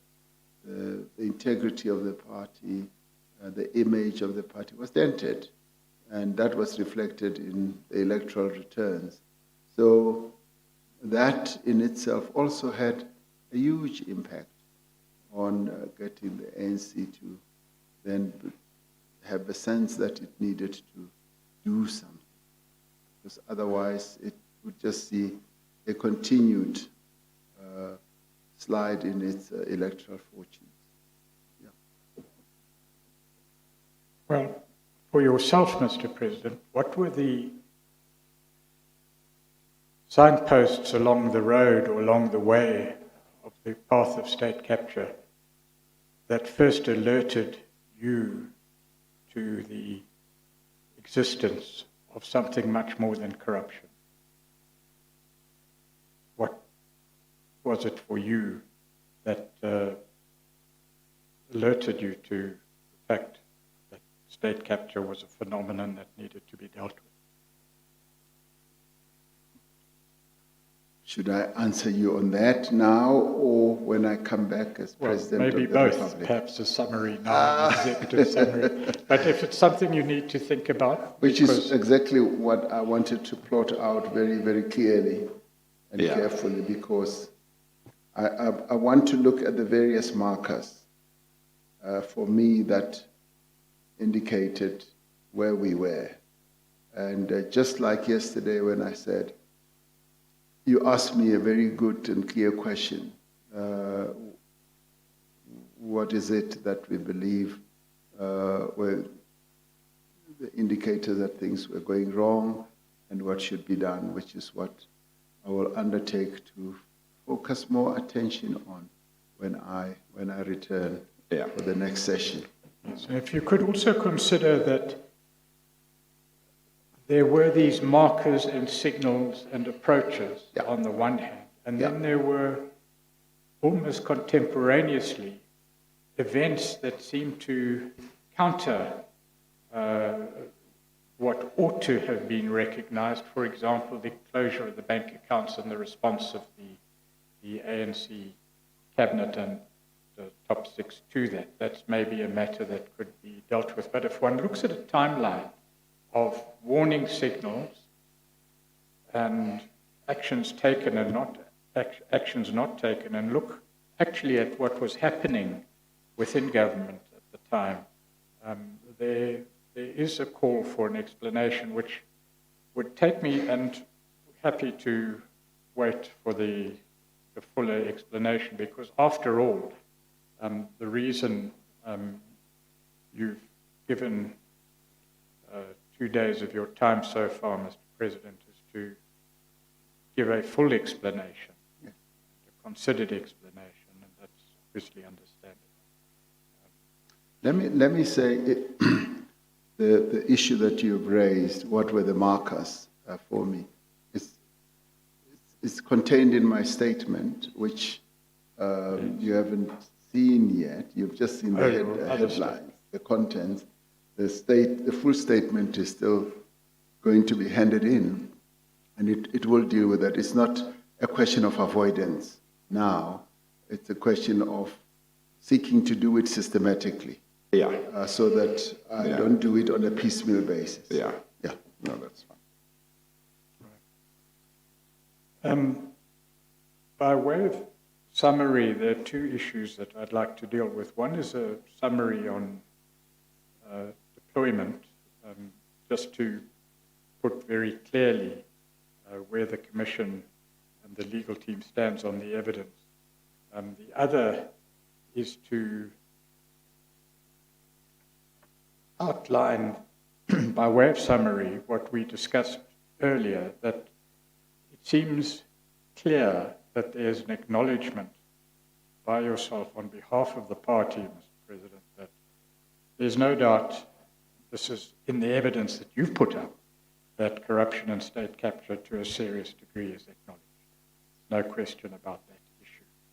There may be debate about the degree. Yes. And those issues will be dealt with by the Chair finally in reviewing 3 years of evidence before the Commission. The second area, perhaps, could be more systematically explored, and that is, how could these things happen? What was going on within the party that allowed these things to happen to the extent that they did? And we've had certain clues and signs and resolutions and the like. And perhaps it will be up to the Chair to translate the careful political language in the resolutions into more clearly directed language, and I'm sure the Chair will not shy away from it. But it does, I think, require a more systemic approach, particularly in regard to the second round, where we will look. And the third thing is the way forward in terms of the proposed legislation and reforms, procurement, deployment, appointments, dismissals, boards, SOEs, and the like. And perhaps that will be summarized the next time round. But there's one gap that we have not dealt with, and that's accountability. We've closed the door gently on the past, but we haven't really spoken of who should be called to account and for what. Now, again, that's up to the chair to deal with. It wrapped up with the question of law enforcement agencies. But certainly, I think that, not that I think, certainly there is a view that accountability should be a priority in this whole process. We can't just shut the door gently on the past. And perhaps, apart from internal discipline, which we've dealt with, the question of accountability before law enforcement agencies, how that is going to be approached, what is to be done, whether it should be done, or whether we should just leave the door to be shut gently, can be discussed in the next round, because it is a matter of state governance, law enforcement agencies, and the like. And the final issue that perhaps should be closely explored, it's a sensitive issue, but it's an issue that certainly I think should be dealt with. Those institutions of government whose job it was to alert government leadership of what was really happening, where were they? Were they disempowered? Were they misdirected? What happened there? And that, I think, is an important element for understanding what happened, how it should have happened, or how it could have happened, and why it wasn't detected and prevented earlier. And I'm talking particularly about state security agency matters that we can deal with next time. You are done. Done. Well, yes, in more ways than one. But you are done for now? Yes, Chair. Yeah. Is there an answer? Apart from the closing statement that the President wishes to make. But you haven't asked him a question that he still needs to answer, is that right? No. Yeah, okay. Well, Mr. President... Certainly it's not been interpreted as a question. Well, let me ask you this, let me raise this issue with you, Mr. President. The current electoral system that we have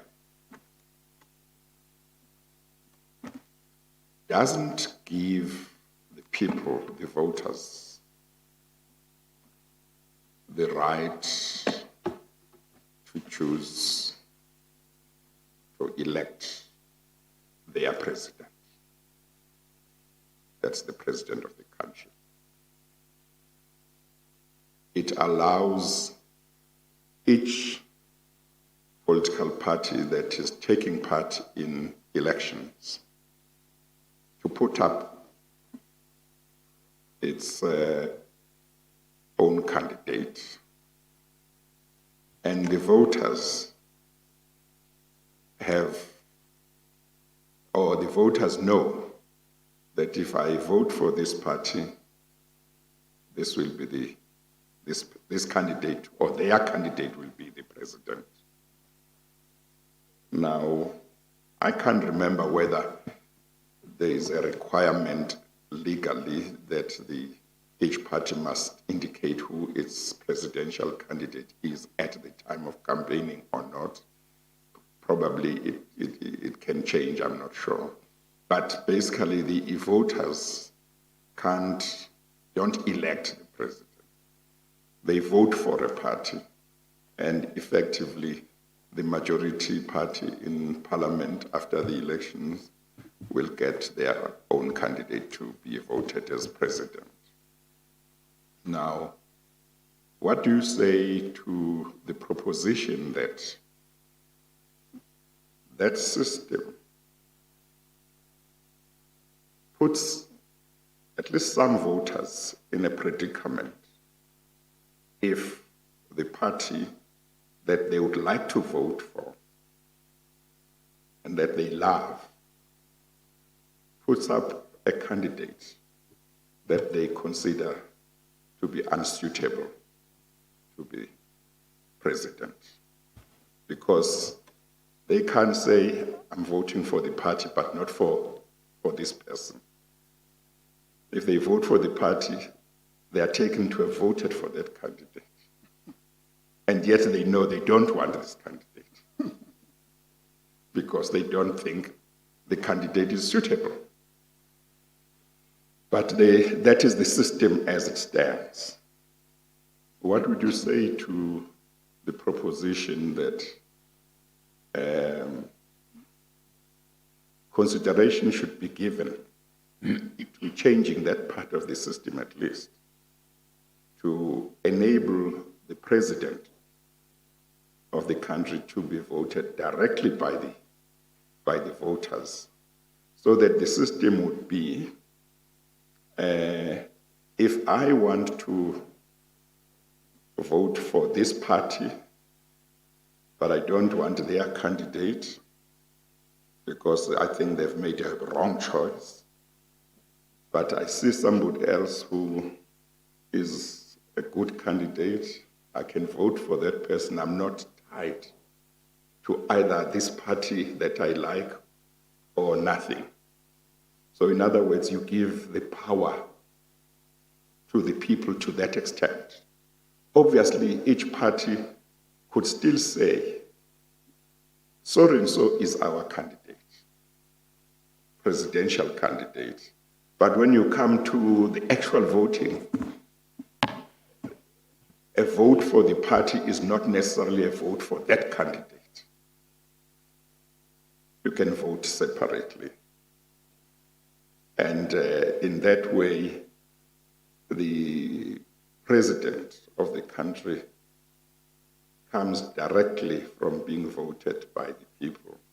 And in a way, parties are encouraged to put up candidates that are suitable. Because if they put up candidates that might not be suitable, the voters might not vote for them. Have you got some views on that? Lots of views, Chairperson. Lots and lots of views. It's a proposition that is quite complex and obviously requires a lot of time. And maybe it goes to the origins of our constitutional construct. Because when we started off, and maybe it was a problem of learning from so many constitutions around the world, that we ended up wanting to craft a different path. And in crafting a different path, we opted for a Westminster type of system, but which is not, full Westminster process.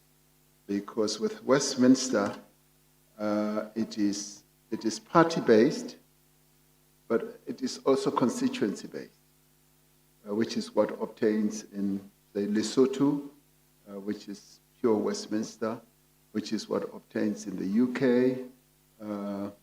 So we, in a way, opted for that, but at the same time, we opted for no constituency at the national and provincial level, but still went for constituency and proportional representation at the local level. And if you like, you could have said, well, we wanted to attain certain objectives at the local level because we saw local government as being the level of government that matters most.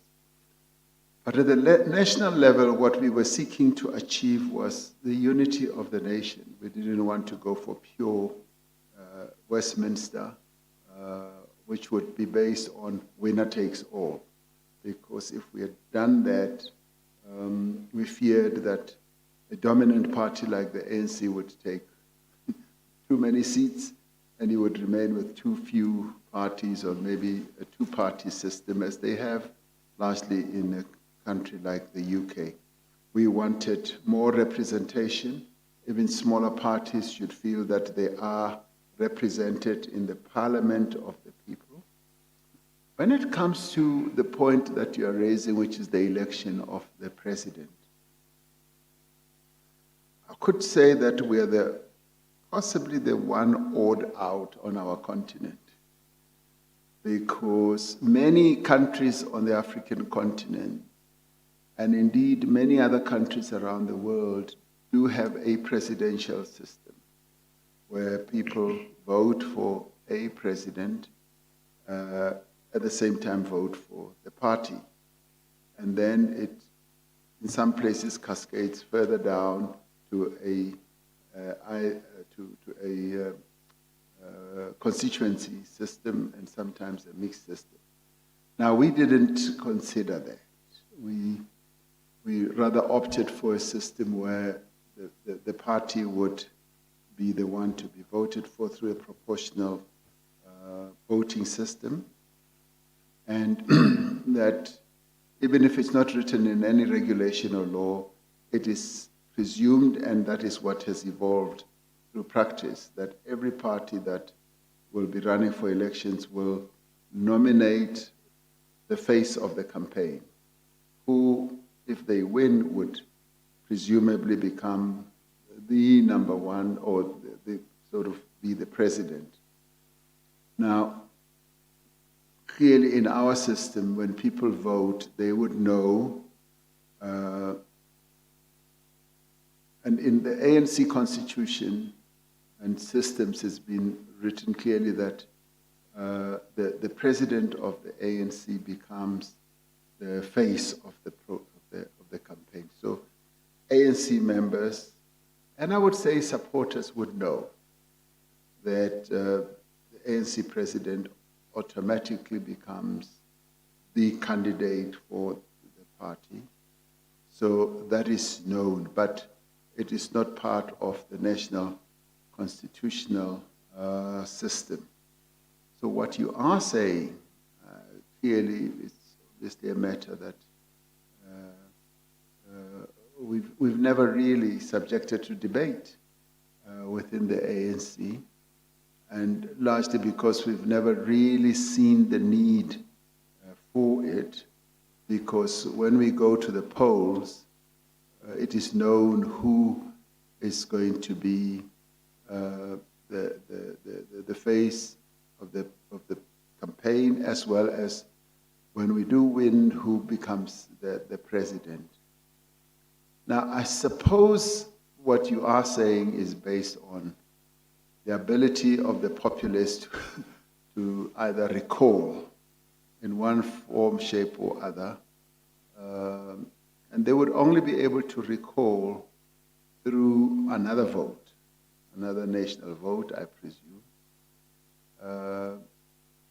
without being seen as being negative. We've been able to do that through internal party processes, where unfortunately we've had 2 presidents who've been recalled.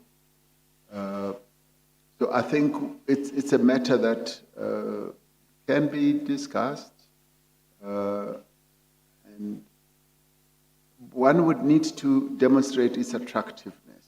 Yeah. What would be attractive with it? Yes. You look at, Yeah.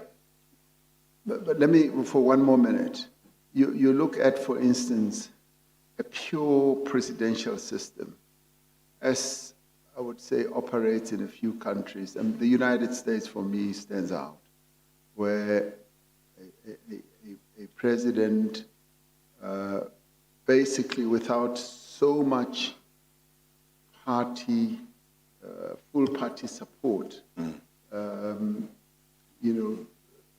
amasses a machinery that propels that person.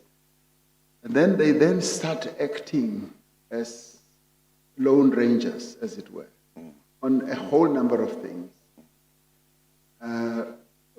One would argue that, is that what we want? Do we want almost like an imperial type of political system where a president acts on a lone basis on many things? Or do you want a president who operates on a collegiate basis with his other colleagues in the party, who is bound by party strictures, if I can put it that way, party rules, party policies, so that it is never seen like it's an individual who propounds a policy and then acts on it on their own.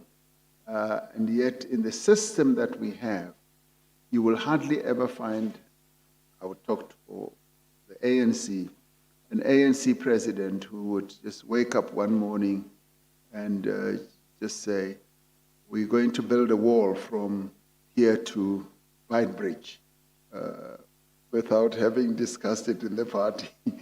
So one needs to consider things like that, whether we want a sole acting president or we want a president who acts within the confines of a collegiate type of forum where issues are properly discussed. But more importantly, where policy is properly discussed, and where the president does not pronounce policy through Twitter, through Facebook, where the president pronounces policy as it emerges from a collective discussion. So those are the issues that we would need to discuss. No, that's fine.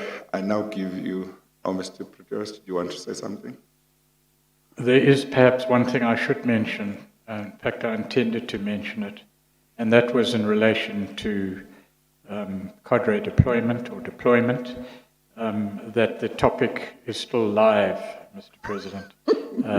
We've discussed your views, which we put on one side of the spectrum, that it's recommendations only. We've discussed to a certain extent the evidence on the other side of the spectrum, the hard definition of deployment, where it is a compulsory appointment at the hands of the committee. And we've discussed a third category, which was appointments principally by the former president and ministers in the period under review, which may or may not have had anything to do with the deployment committee.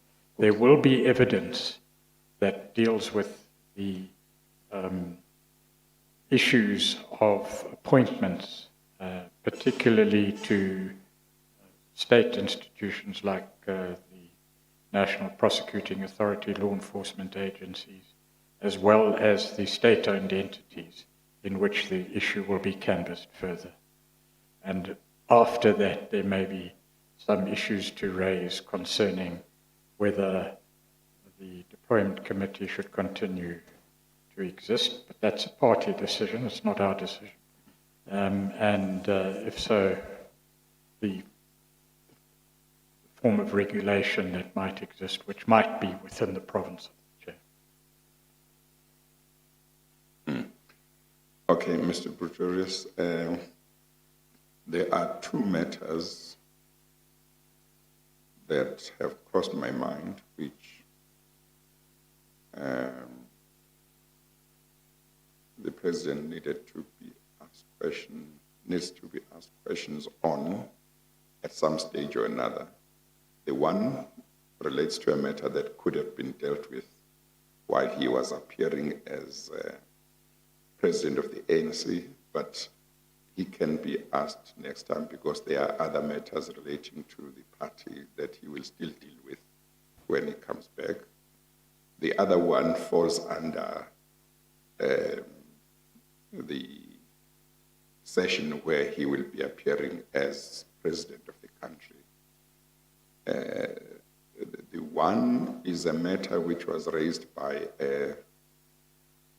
relates to evidence that was given by a witness here who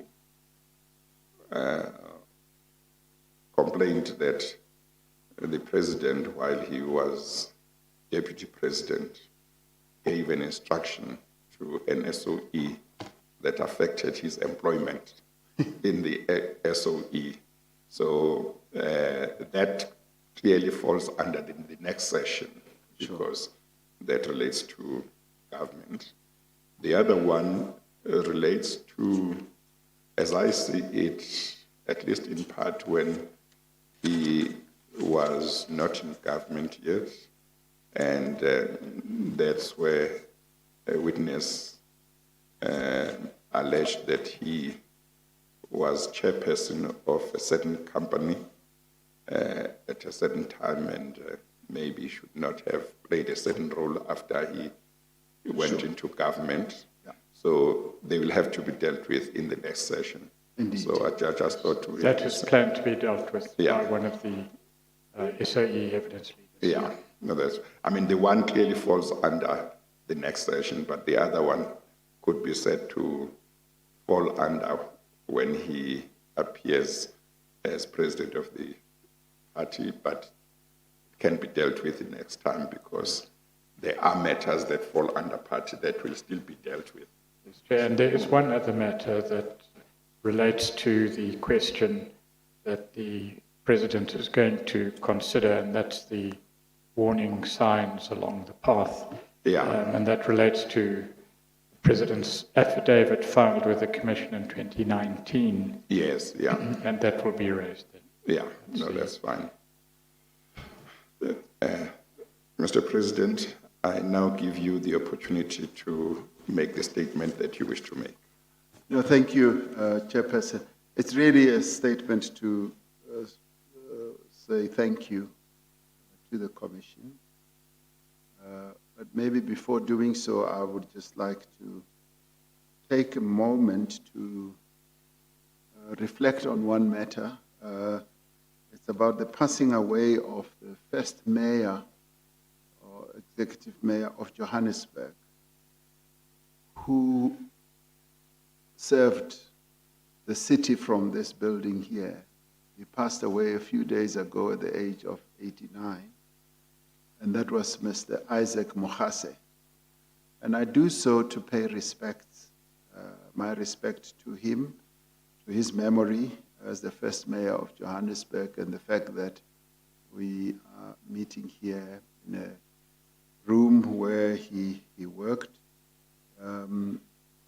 It is significant to mention his passing at this time because it was in this very chamber that Mr. Mohase so ably represented the people of this city. But it is also a joy for me to pay my respects to him because I worked with him in 1990 when we were both together with Mama Albertina Sisulu, members of the Soweto People's Delegation, led by Mr. Isaac Mohase, as we engaged with the then Transvaal Provincial Administration to deal with the rent boycott in Soweto, but also to deal with another important issue, which was the transfer of the ownership of the houses of the people of Soweto. As you well know, in the past, our people never owned their homes. They just rented forever and ever. And part of the boycott of paying rent was largely around that, and he led us very ably. So for me, this is an opportunity to pay my respects to him, particularly because we are here, and to pay condolences to him, to his family. But I'd like, on behalf of the ANC, to thank the Commission for allowing the organization the space and the time to present our statement and to present ourselves to be questioned by you as well as by the evidence leaders, to give an explanation of what happened. We hope that this testimony, together with the testimony that has also been given by other leaders of the ANC who testified on behalf of the ANC, will assist the Commission, because our understanding is that this is not a trial. This is a commission of inquiry, and we've come here to assist you, Chairperson, so that you can form a clearer picture of the ANC's approach to corruption so that we can also explain our knowledge of and response to allegations of state capture. I know that there are a number of other issues that you will still need to put questions to me on as the President of the Republic. But you also hopefully have heard the measures that we've put in place to address some of the mishaps, the gaps, and state capture itself, so that we ensure that it never ever happens again, and how we are addressing it with regard to our own organizational measures. Now, over the past 2 days, we have traversed what I see as a number of matters. These are matters that have been of public interest and of importance to your work as a commission. Now, due to the constraints of time, obviously we were not able, as clearly evidenced by the evidence leaders saying that they would have wanted to ask more questions, but we've been able in the past 2 days to cover quite a lot of ground, and I hope, Chairperson, you will be able to read through the detailed account in my own statement as well as the annexures that I presented, so as to shed more light on our own explanation on what we have put forward.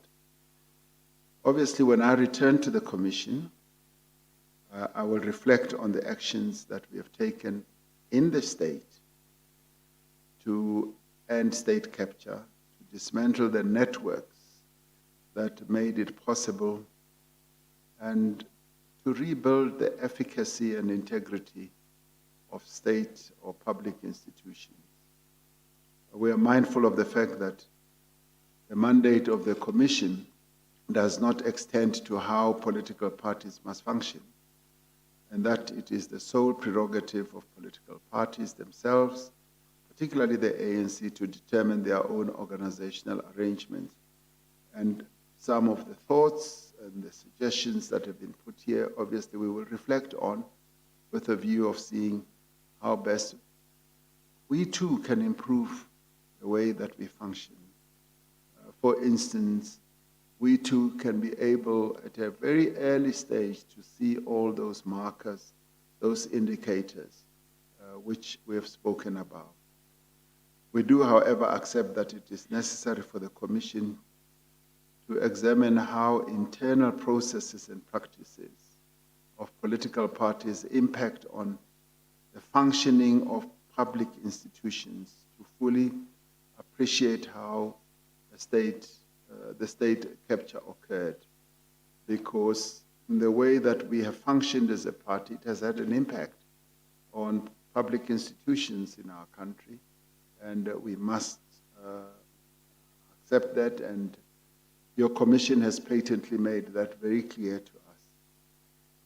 Now, in undertaking this examination, it is necessary to recall that there was significant contestation within the African National Congress on some of the matters that are before the Commission, and I think we've articulated that.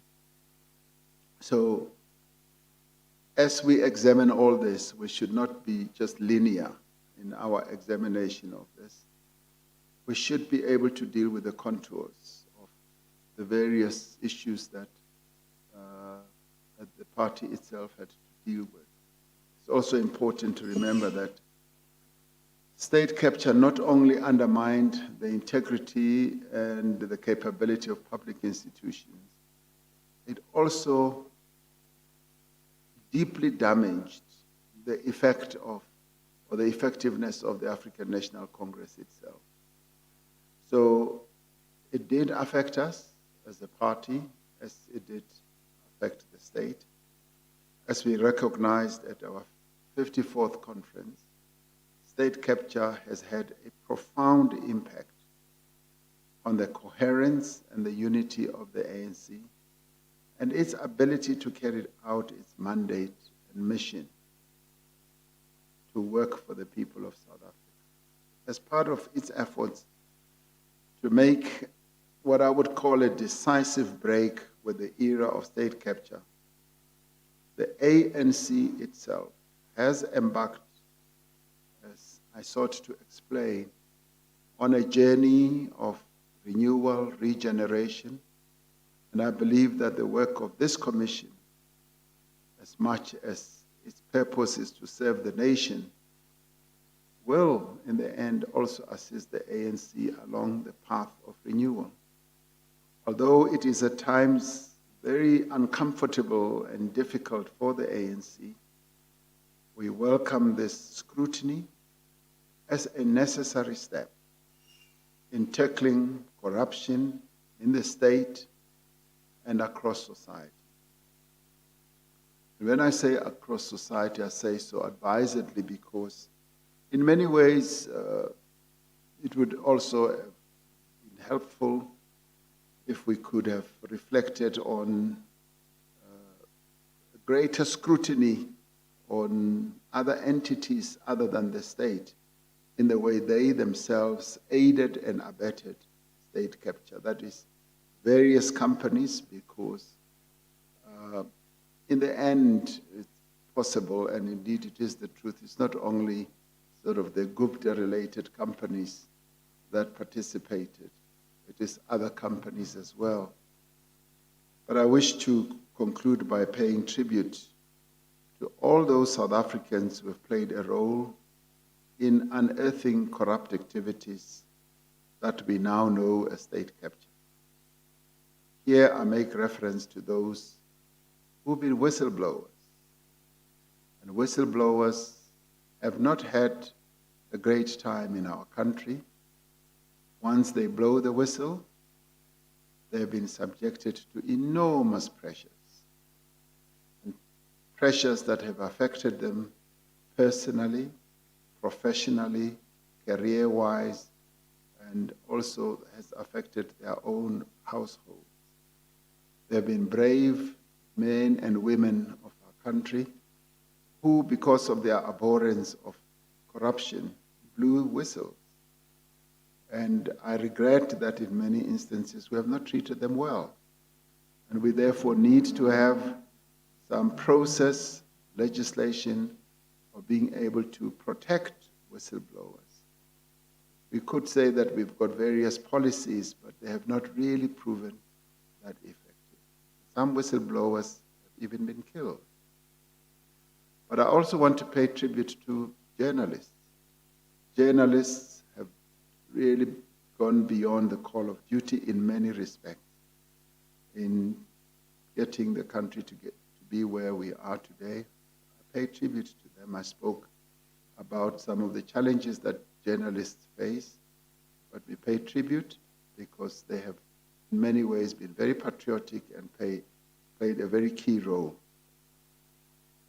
I also want to pay tribute to law enforcement officials, staff of Chapter 9 institutions, members of the judiciary, no doubt, and members of parliament and government officials, as well as members of the governing party and other parties, as well as the alliance partners of the governing party, and leaders of a whole number of other parties, and various civil society formations who were vital in bringing many issues to light and to the fore.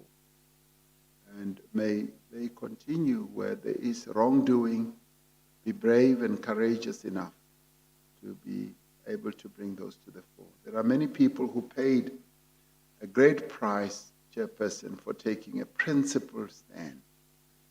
And as I was saying, it takes a lot for people to come to this commission, but it even takes a great deal more to either be a whistleblower, to be a journalist, and to be an active citizen who will want to take a stand.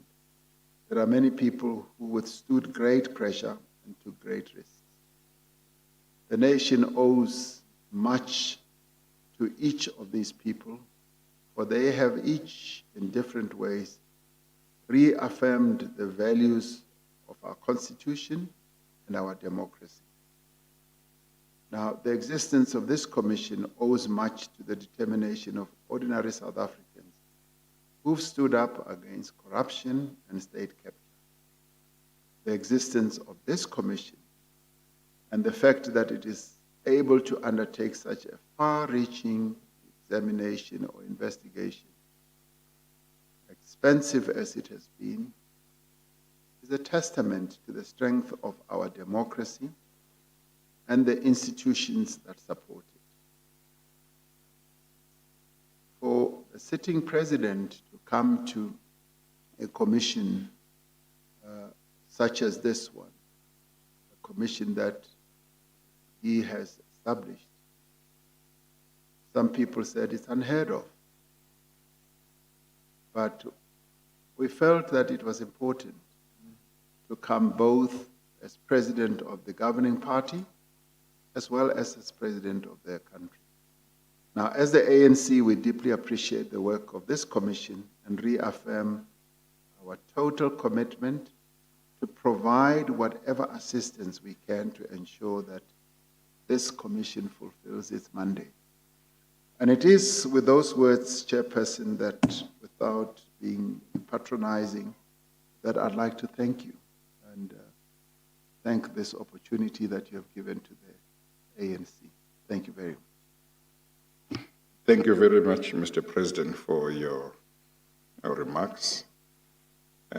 We appreciate them very much. I was going to say, and I don't know whether you read my mind, I was going to also refer to the fact that I'm not aware in the history of this country of a sitting president appearing before a commission. I may be mistaken, but I can't remember. But I think it's very important. And I say that quite alive to the fact that yesterday and today you were appearing not as president of the country, but as president of the ANC. But the reality is that you are president of the country as well.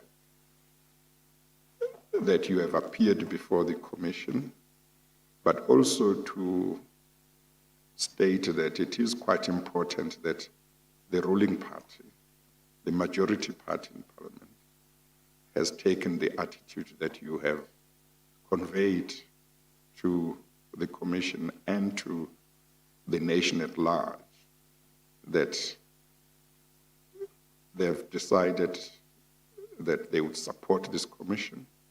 They know that some of the things, they knew that some of the things that would come out of the commission would not be easy to deal with, but nevertheless concluded that it was a process that they should support. And the president of the ruling party, president of the country, came to the commission and said, I will give evidence on all the matters that I have knowledge of and that the party has knowledge of, and I'm opening myself up to being questioned openly in front of the nation, because as the ruling party, we support this process, we support the work of the commission. So I think that it's very important, and it's something that suggests that the ruling party wants to account to the nation through this commission, because it realizes that while a lot of the things that the commission is looking into were happening, it was the ruling party. But it wants to come to the commission and say to the nation, we may have gone wrong somewhere, but we are here and we will account and we will explain what we can explain, and we accept that there may have been certain shortcomings. I think that's quite important. And as the commission, we appreciate that. As we have agreed, the questions have not been exhausted. They will still be pursued next time, both in respect of your position as president of the country and as president of the ANC. But I think it's important, and the fact that the ANC came here also voluntarily is important. So thank you very much for making yourself available and to assist the commission. Thank you. We are going to adjourn the day session of the commission. Some of us will come back after a few minutes and start the evening session of the commission. Can I go home now? But you can go home. You can go home now, Mr. President. You are allowed to go home. I note that you ask whether you can go home.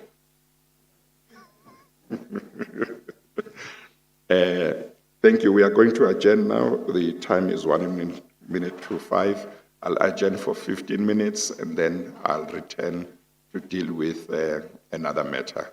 We adjourn.